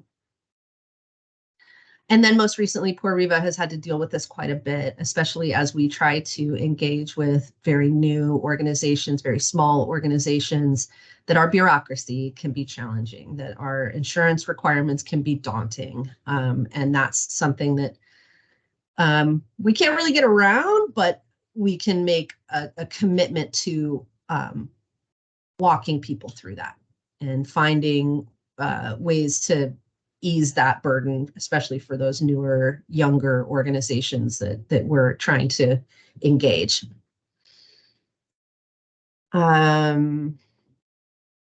That's the feedback we've heard. Reba, what's on our next slide? I can't remember if I pass it over to you at this point or. Yeah, I think I tossed the ball to you at this point. Yeah, thank you, Sarah. So that was a great summary of feedback that we've heard, and then kind of moving into what we propose stays the same for this upcoming RFP, is that we do that $1 million offering, and then try to stick with a goal of 20 projects maximum as per usual. And this is kind of the sweet spot of number of projects that we can support in a funding round, and then still be able to provide that admin support for each project with the level of OCRF staff and then contract services staff that we have on board.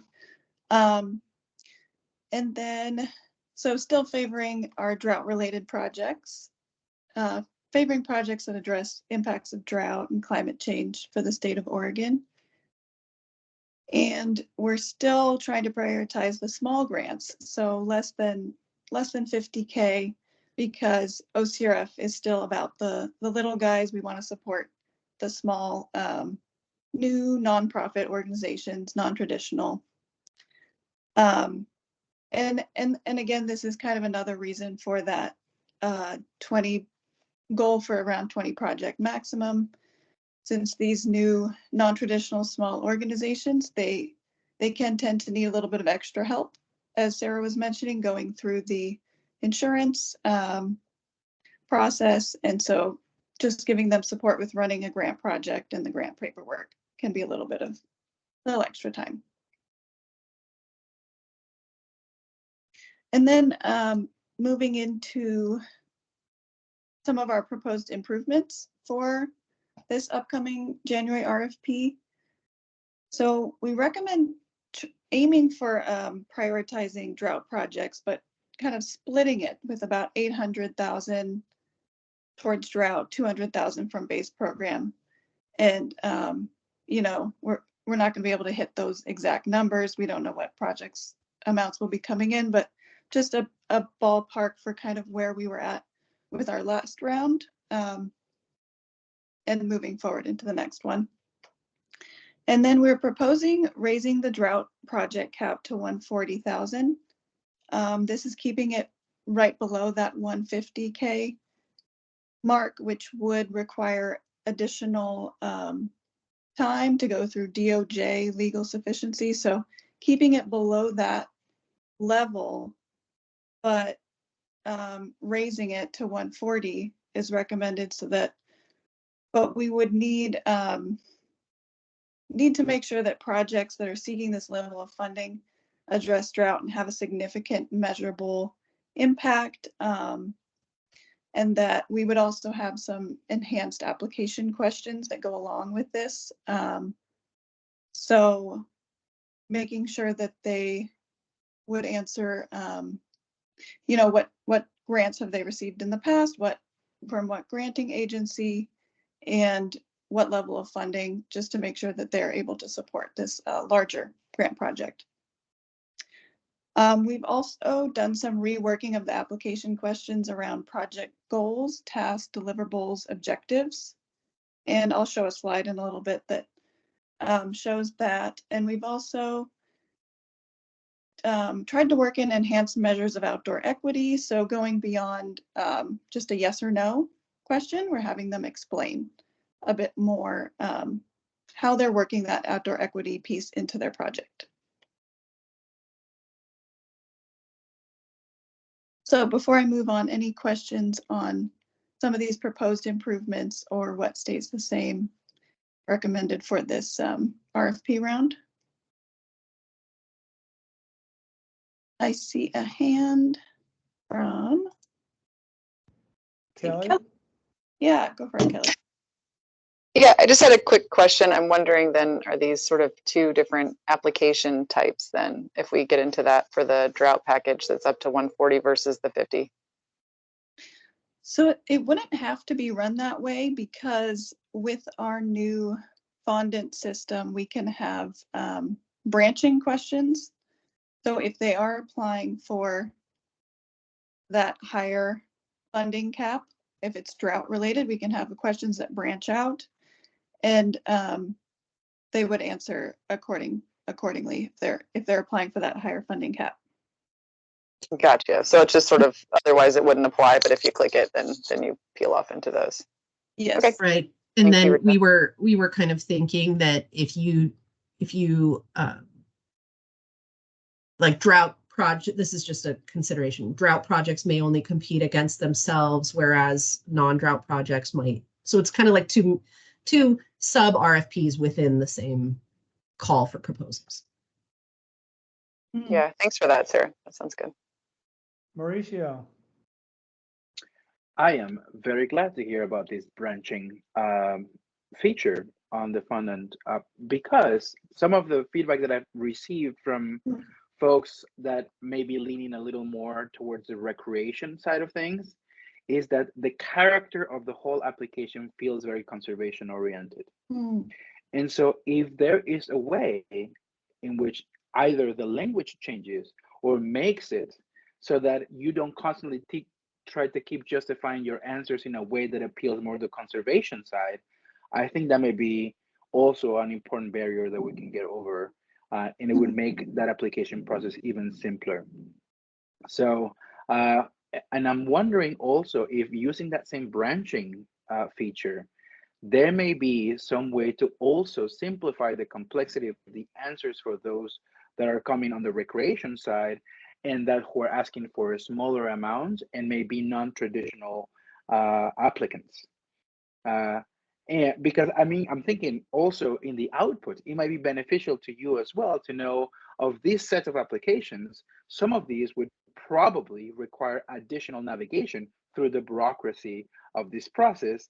And that may be also be factored in how we select those two buckets of drought related and non-drought related applications as we move into the evaluation side of the projects that are coming in. Not entirely sure how complex that may be. It may not be that complex, but I suspect that may also provide an additional criteria for us to make that selection a little bit easier when we get to it. Good creative ideas, Mauricio. Thank you. Christy. Thanks, Carl. Sarah and Riva, when you proposed that we use or split the RFP for more of 800,000 for drought and 200,000 from the base program, are we also going to signal that somehow in our RFP process to applicants, just so that we're not trying to push projects into one or the other because we have decided to use funds one way or another? We actually recruit projects? Okay, great. We were thinking that based on the outcome of this discussion and your blessing. Sorry, Jane, you're not able to hear us anymore. Oh, I'm sorry. Is my mic not working? I can hear. Can you guys Okay. hear us? Okay. Okay. We would go provide a lot more like direction and detail in the on the website and in the RFP. Okay. Just wanted to clarify that. Thank you. Yeah, right now the website is doesn't comport with what we're proposing right now. Yeah, exactly.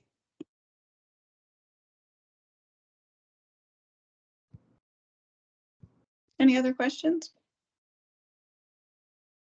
So I think you all have seen this, had a chance to digest a little bit this proposal.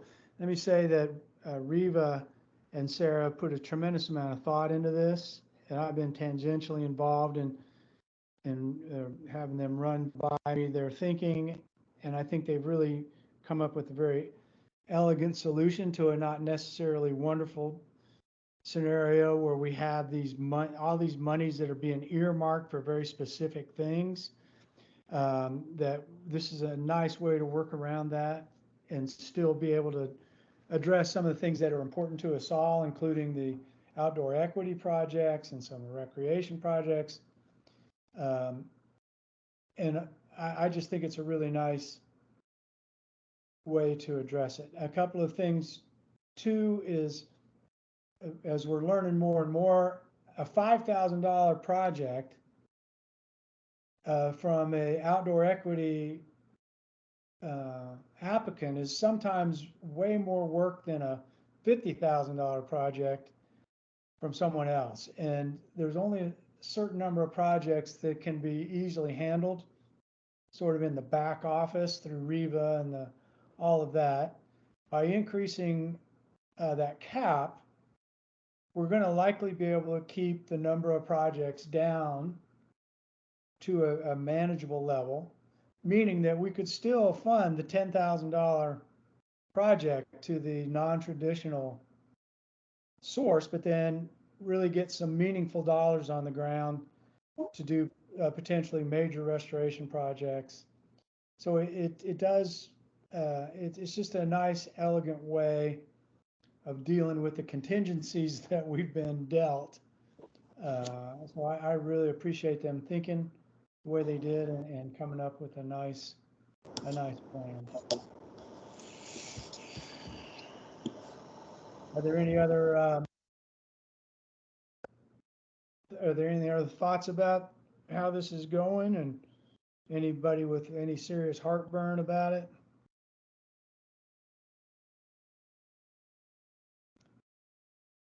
Jane?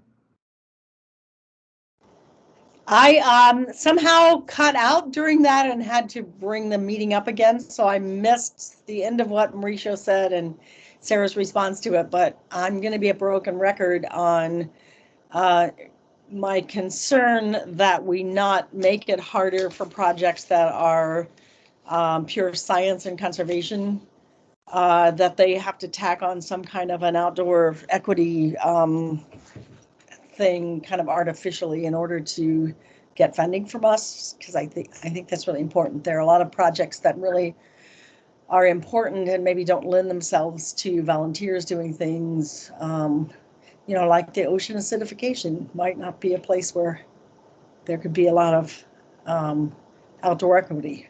So please keep that in mind. Thanks, Jane. Your voice on that is really helpful, kind of keep us on track. I think one of the reasons to increase that amount is so many of the really significant habitat projects that I think, Jane, you're often addressing are going to be more than the 50,000 that we've been able to fund. And this would be, this would allow us to focus some more serious money towards those kinds of projects by raising the cap. That was, I believe, part of the thinking that went into this. Eliza Jane?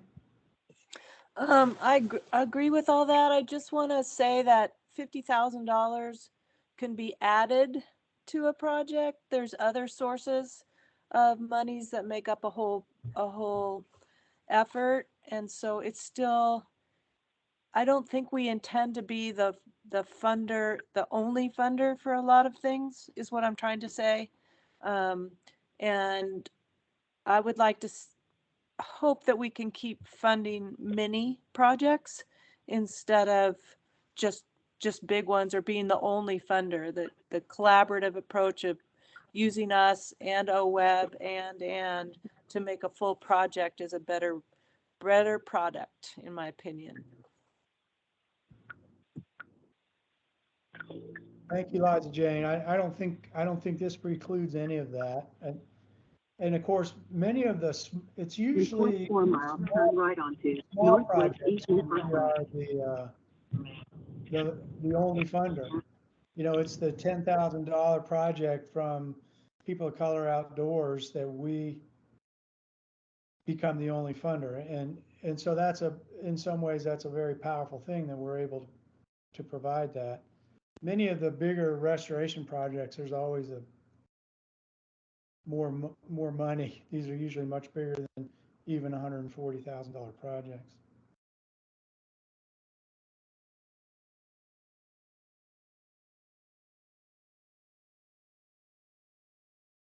Mauricio? Yeah, I'm not sure if this is the right time for this conversation, but it seems like from what I'm hearing, this might be a relevant comment.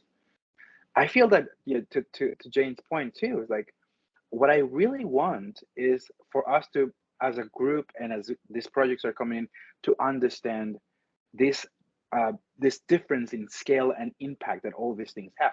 It makes perfect sense to me that a lot of these research projects that require a lot of specialized equipment, larger amounts of folks that need to do it, it makes, of course, $50,000 may just not get us quite where they need to be. And they don't need to try to make it an outdoor equity thing just because that feels like it's going to sell better for this group.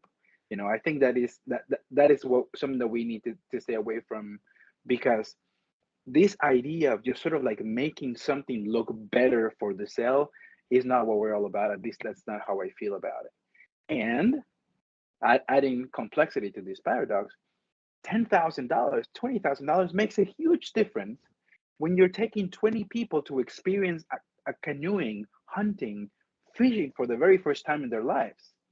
And so I think as long as we are able to discern how and when all these funds are needed and what they are and what they shouldn't be, I think that's we're going to hit that. We're doing everything that we said that we were going to do in response to the Oregon Conservation Strategy.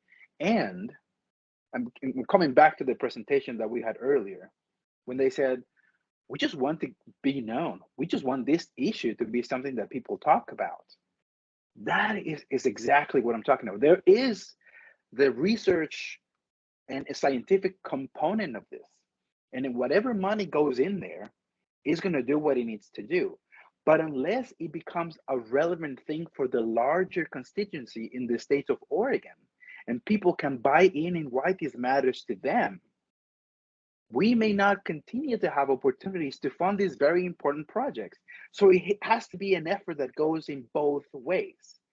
We are doing the thing that addresses the needs of the conservation strategy, and we are adding the human component that makes it important for everybody, larger concentrations of people, to care why we're doing this, so that whenever it becomes relevant, either through donations, through legislation participation, voting, whatever it needs to be, they know what is the work that needs to be done and what it matters to them. So I think I think that was the I think I don't know exactly where this lands and how we select projects and how we move forward with these two buckets. But I feel that it's important for us to not make it about looking good, but just doing the most good on both ends. Mauricio, thank you for that. I think we've always been good at that. We've always, our portfolio of projects have always been sort of well thought out and put together as a package. And I think this allows us, again, we have these constraints. We have this big chunk of money that says it's got to be spent on drought. I mean, that's just the way it is. Fortunately, we have some money that we can be more flexible with. And this allows us to do both. And I think we'll put together, I'm quite confident, we'll put together a package that really addresses all the concerns that we have, at least as close as we can get with the constraints that we're dealing with. So the more, I've been kind of watching Riva and Sarah put this together and talking to them about it. And the more I've been able to think about it, the more I like it. I think it's and of course it is, that's one of the advantages. If it just doesn't work, we just do something different next time. But I think that this is going to, I think it's going to be a nice way to deal with the contingencies and basically the cards we've been dealt.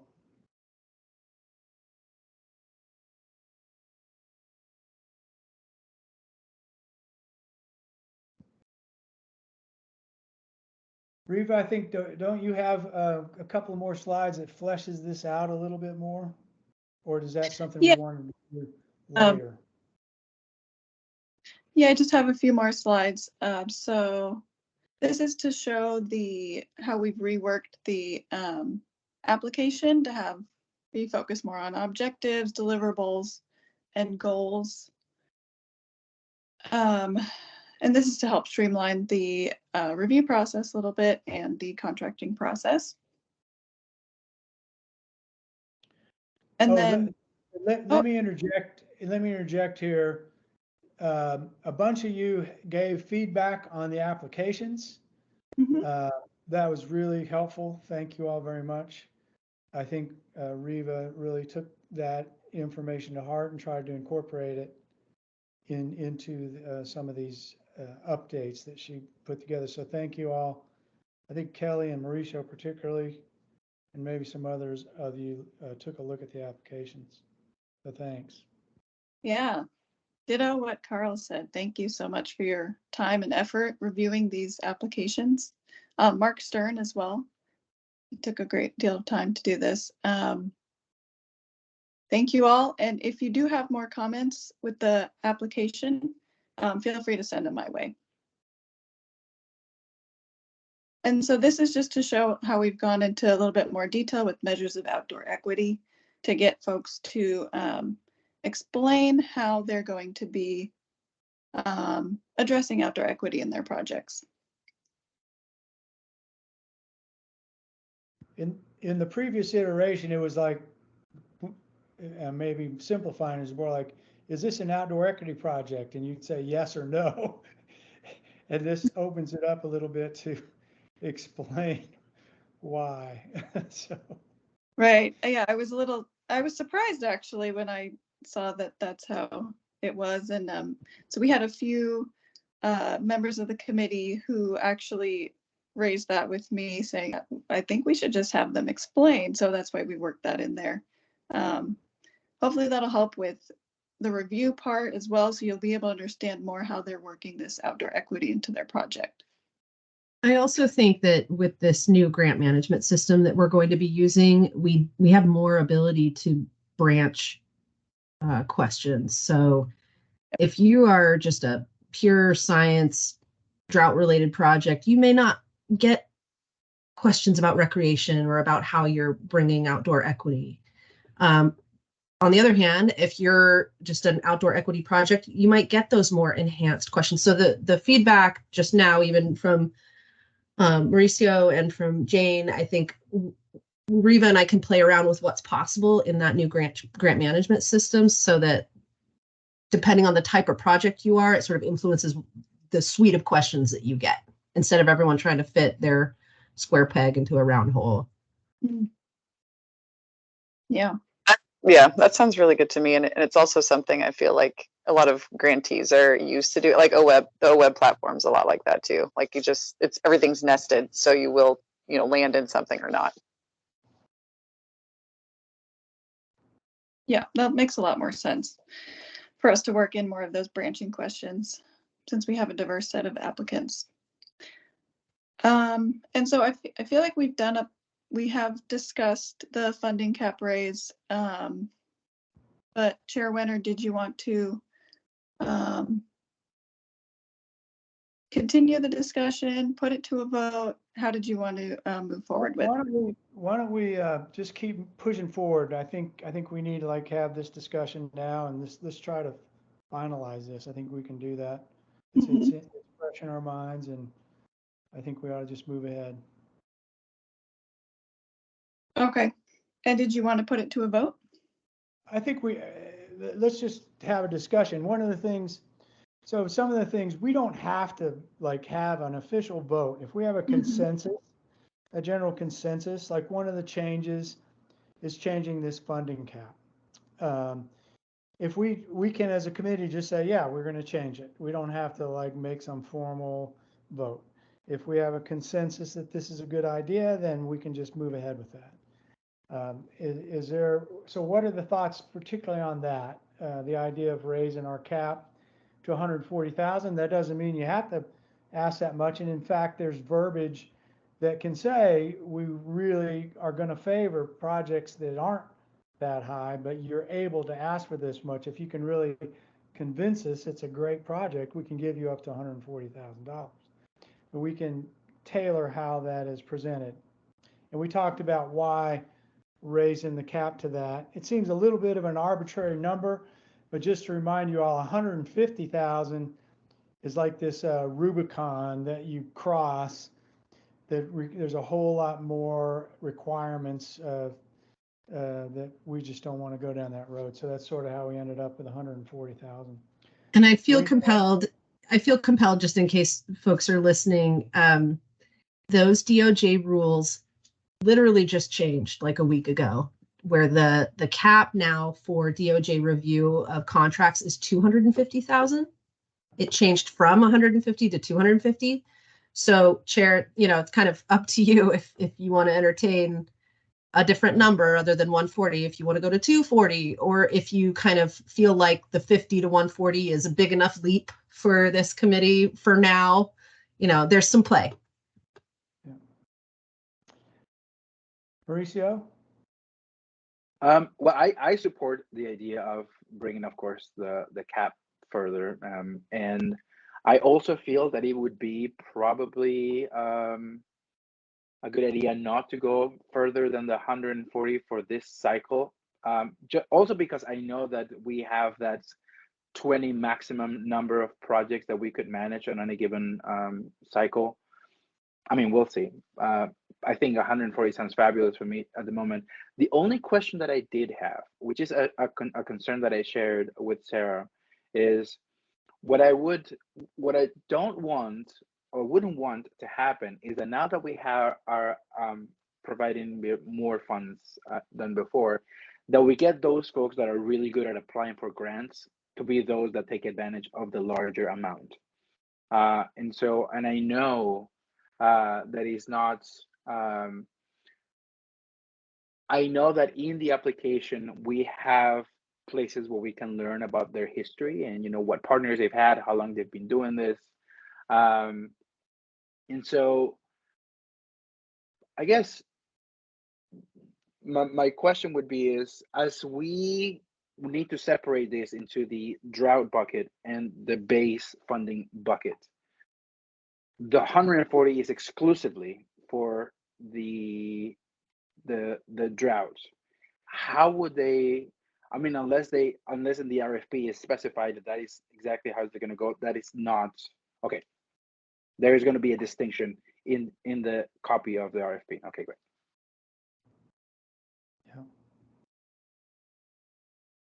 I think that's the intent in the way that they have written this up. So I think that's how it would have to work, is that you sort of disclose, like, I'm a drought related project, and then you get sort of funneled into competing against other drought related projects, but you also get the opportunity to apply for more.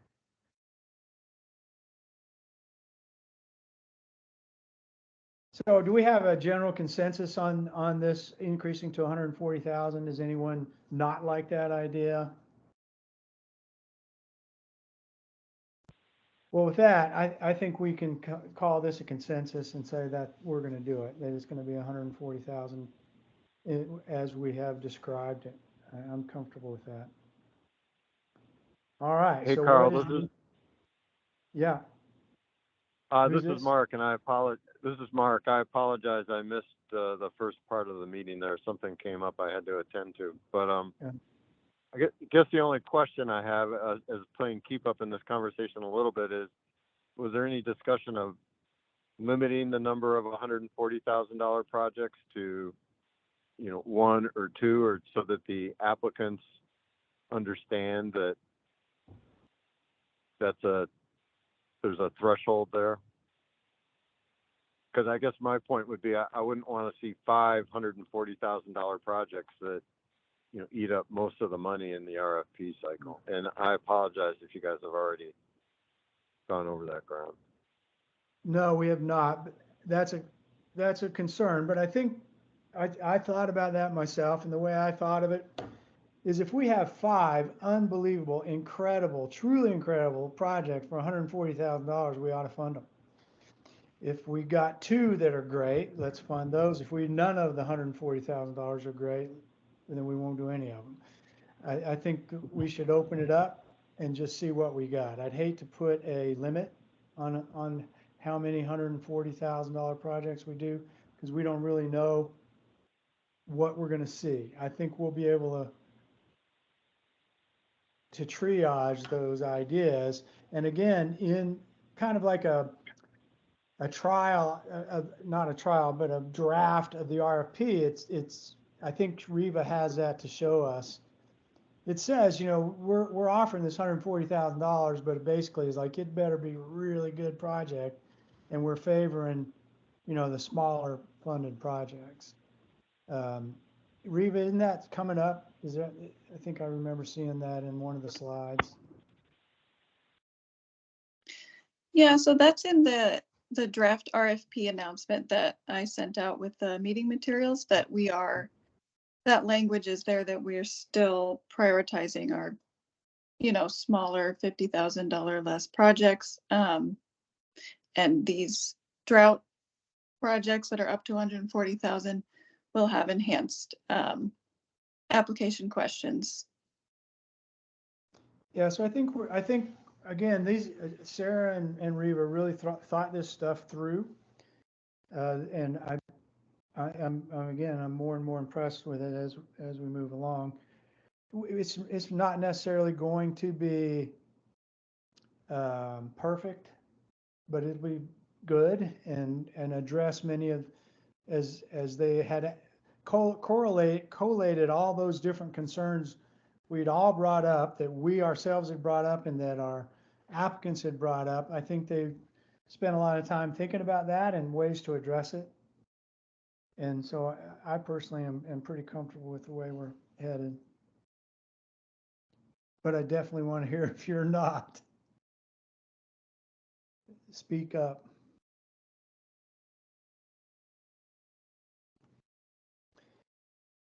Well, no one's speaking up. So if you got another clarifying, do you have that particular slide, Riva, that you might put up? Is that something that's easy to get at?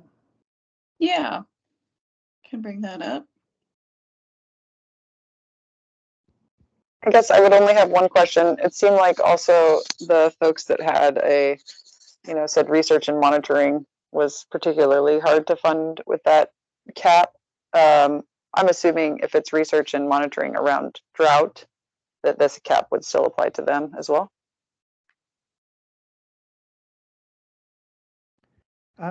Yes. Right. Yep. The 140,000 the raised cap, yeah, that would apply to Yeah, those research thanks. and monitoring projects as well. Okay, thank you, Sarah.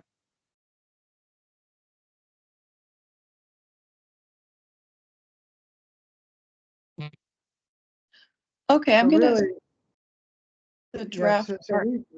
as looking at our agenda, we are kind of gotten through a little bit more of the discussion of this. Is there anything else, Riva, that we need to formalize specifically besides this increase in the cap? No, that's the main thing. And then I just have to, I was gonna go over the grant RFP timeline with everyone and then move to public comment. Okay, I think that sounds great. Again, our people, this is a lot of new stuff. Wait, see, somebody has their hand up. Is it Liza Jane? Yeah, Liza Jane. Thank you, Carl. I had a question. I thought I read that we were like if an outfit was having trouble coming up with the insurance, that we had suggested, we said we had money available to help them. Did I make that up? It's in there. So where's that money, and how do we manage that offer? Good question.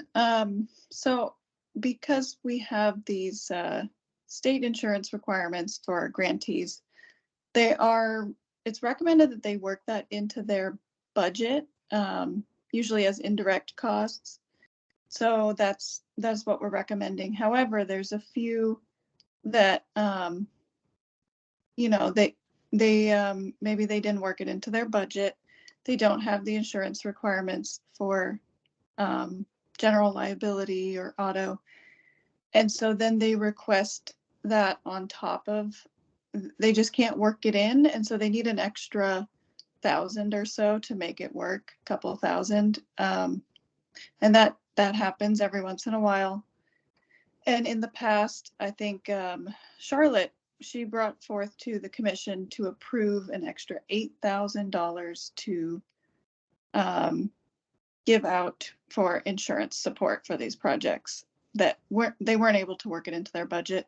So we have that we're working with. And then if we needed more, we would ask for more approval for expenditure to help projects with this insurance. Because we don't want it to be a barrier to them getting their project off the ground. And so that's why we're trying to be a little bit more flexible with that. I think that's awesome. If we're able to see that somebody just doesn't leave it off, so they can get it covered. And then my question is, where did it show up in our budget? Is it that $8,000? Where is that? If my understanding is, if it's a drought project, it'll come out of the drought fund. If it's not a drought project, it'll come out of the other funds. Okay, I understand now. Thank you. Yeah, Thanks. that's correct. Same bucket. Yeah. And we, again, you know, as we try to keep our applications simple, this is one of those places where we ended up working with our contracts folks to add some questions into the application, which unfortunately increases the length and the time it takes to fill out the application, and might be a little daunting to wonder why they're being asked all these questions about risk and liability. So it's a little bit of this trade-off of like, we want to make the process easy, but we also want people to be thinking about the insurance requirements on the front end so that they include it in their budget, so that we don't have to go through it on the back end and take 6-9 months to get a contract signed. Yeah, I just want to throw in, reading through the application when I was pretending I was going to apply, I really appreciated that the applicant doesn't have to answer the same question over and over, and just, you know, so many government grants ask you the same question. You have to like kind of put your first sentence last and your last, and just to make it look like you, so frustrating. And then it's not in there. And I just really appreciate that. I think people applying will as well. So thank you. Looks like Good work. Kelly agreed. Kelly agrees Yeah. with you. Yeah, I know. Yeah, so that whole insurance thing, that $8,000, that was, because we sort of changed that. That was a change. Part of this is educating our applicants as well. And that we've done a nice job of including the insurance thing in the application. There should not be as many of those. What happened is we didn't really have anything about insurance. And then after the fact, we tell them, oh, you have to have insurance. And so we sort of came up with a contingency to deal with that. Now it's a little more clear. We still have some flexibility, but hopefully that's not going to be, we won't need to invoke that very much. Again, I think we're honing this whole process down better and better, and I appreciate how that has gone. I'm happy with the evolution of it. Yeah. Chair Wenner, did you still want me to share the draft RFP announcement with the Yeah, group? just put that up real quick. Make sure people kind of get a sense of it and aren't blindsided by it. Or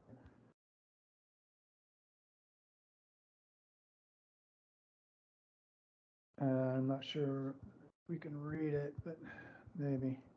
Yeah, so, this is just take a look at this and it gives you an idea of how things are worded to try to clarify the process. And again, it's not perfect, it's not seamless, but we don't have a seamless situation. We got all these different buckets, we got all these kind of different things we have to deal with, and this is just a nice way to address those things. And I think ultimately, as we go through the projects we choose, we'll be able to come up with a really nice portfolio of projects.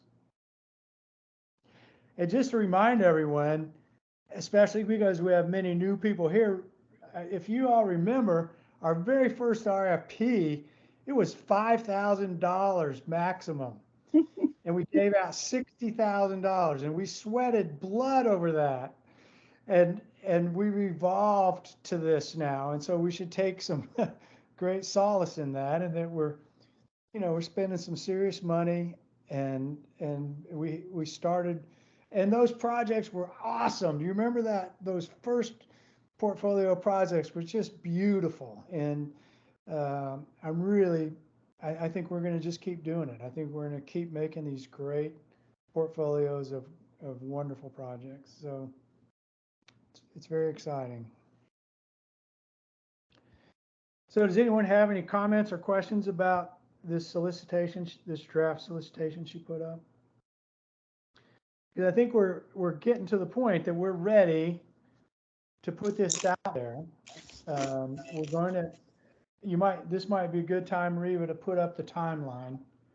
Wait, I did have my hand up. Sorry. I found this kind of confusing. And I think it's correct, but I'm not sure a person reading this through this would get to the part. Non-drought related projects are still welcome to apply, but it doesn't sound like you have a chance if you read this. It says project seeking this level of funding must address drought and have a significant blah, blah, blah. And it said we're still looking for smaller projects, but it says drought will be prioritized, but non-drought related projects are still welcome to apply. Welcome to apply sort of sounds like go ahead, but we're not going to take them seriously. Yeah, Jane, So I think that- the 800K, 200K split concept has sort of come about since Reva sent this. Oh, okay. So I think we have a little bit of reworking to do here. Great. I Okay, agree with you. That will make me happy. Thanks. Thanks, Jane. Thank you, Jane. I Yeah. mean, again, and it's great to have you guys. That's why I wanted her to put this up, because I read it and thought, yeah, okay, but Jane, your insight into that's really helpful. Okay. Thanks, Jane. So that's something, Sarah, that you and Reva can sort of figure out how to make that a little more palatable.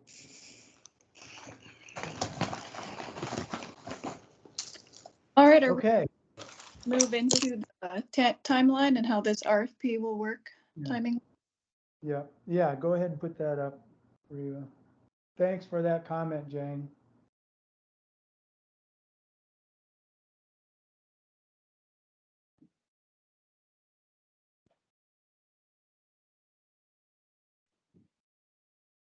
Looks like we can either take our break later or skip it today. I think that's I up think to. we're going to skip it because we're almost done.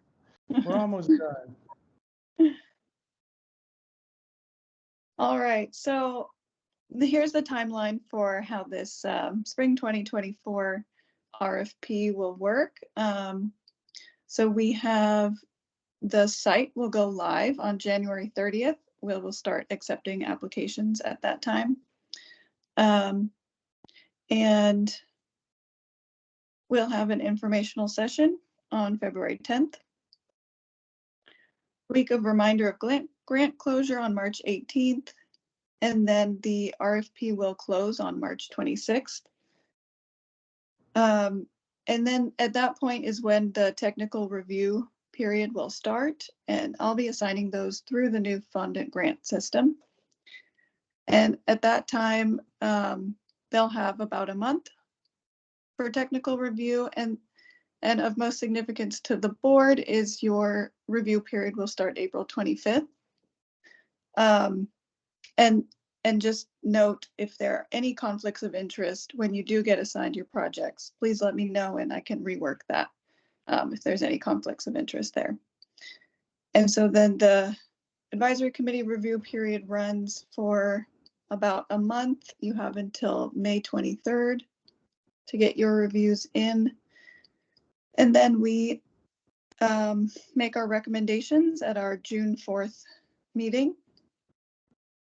It'll go to commission for final approval on June 14th. And release of funds would be in August, following contracting process. I see a question from Liza Jane. Thank you, Reva. Is there any reason that we say remains open for 60 days instead of January 30th to March 26th?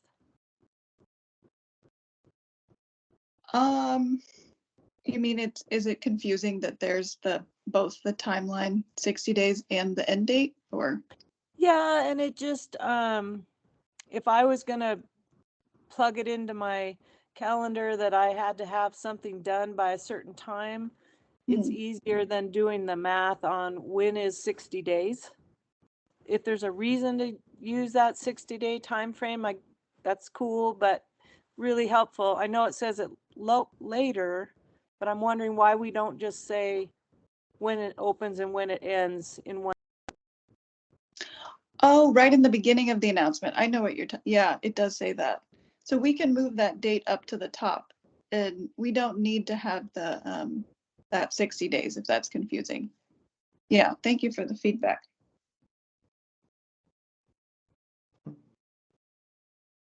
So it sounds like it would be better if it just says open January 30th to March 26th and remove the 60 days entirely. It is for me. I don't know how everybody else feels, but those are the two dates that are most important for an applicant to know.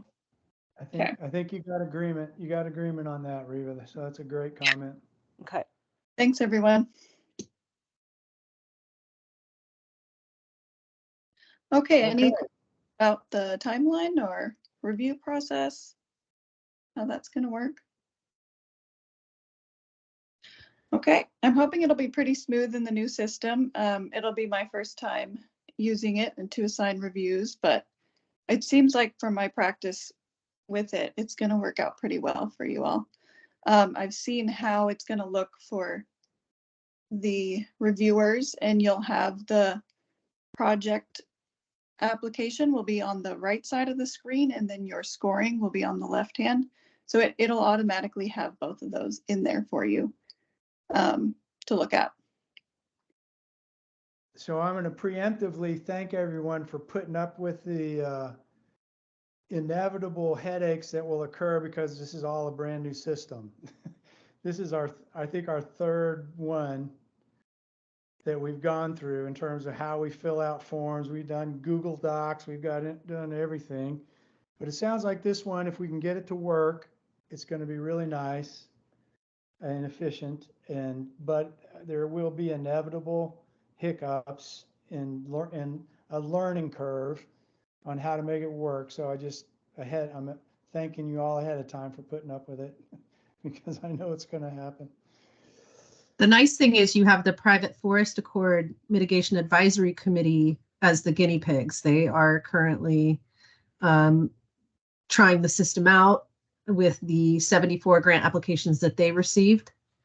And so far for Andy Spurka, the grant coordinator, things have been running fairly smoothly. So we've been fairly impressed with this system. I think it's going to be a vast improvement over the kind of old school way we were doing business.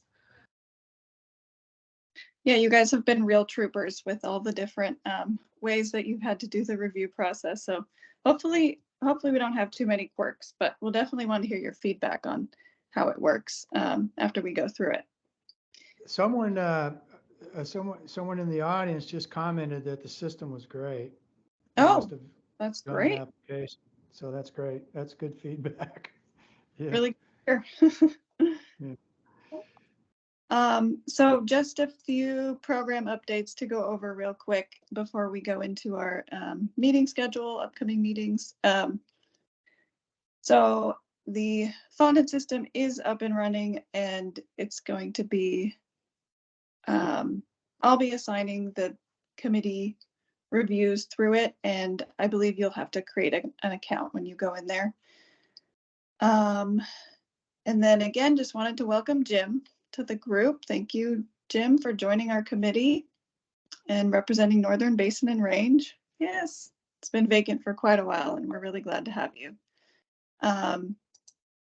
And then last update is that the OAR revisions for OCRF were approved by the commission at the December 15th meeting.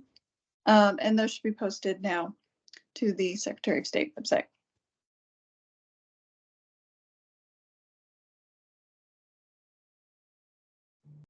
And then this might be a very controversial thing, but I heard positive support through email, moving our meetings for the rest of the year to the first Tuesday. And this was to avoid a lot of holidays that the first Monday falls on. And so I did hear a lot of support through email, but I just wanted to make sure there wasn't anyone opposed to moving these to the first Tuesday. And if that really doesn't work for you, please let me know, and we'll work around that. So is everyone? As long as you send me just send us the calendar invites. Sounds good to me. Okay. Yeah. Thanks, So I think we got a pretty good consensus that that's going to work.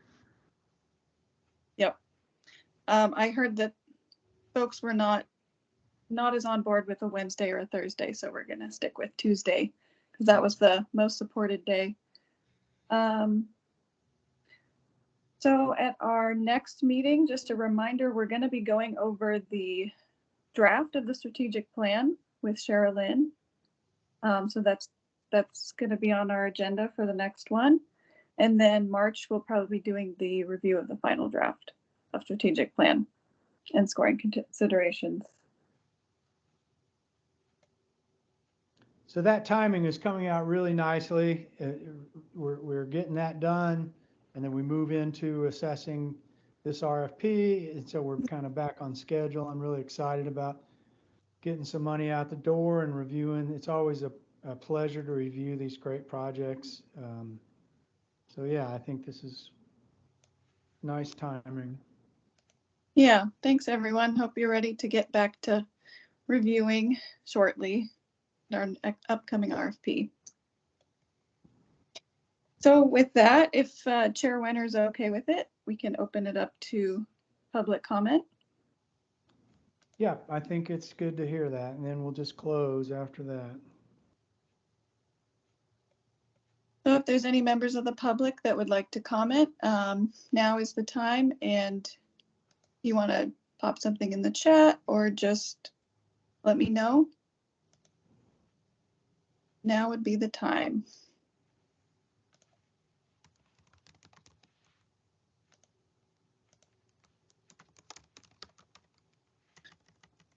Let's see. No, I'm not seeing anything.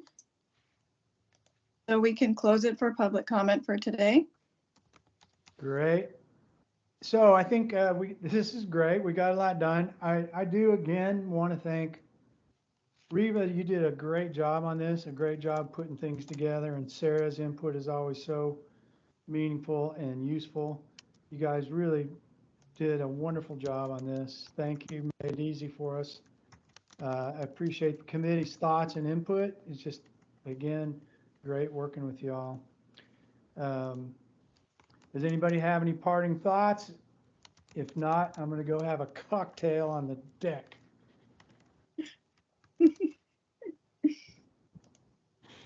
All right, so the meeting is adjourned. See you all.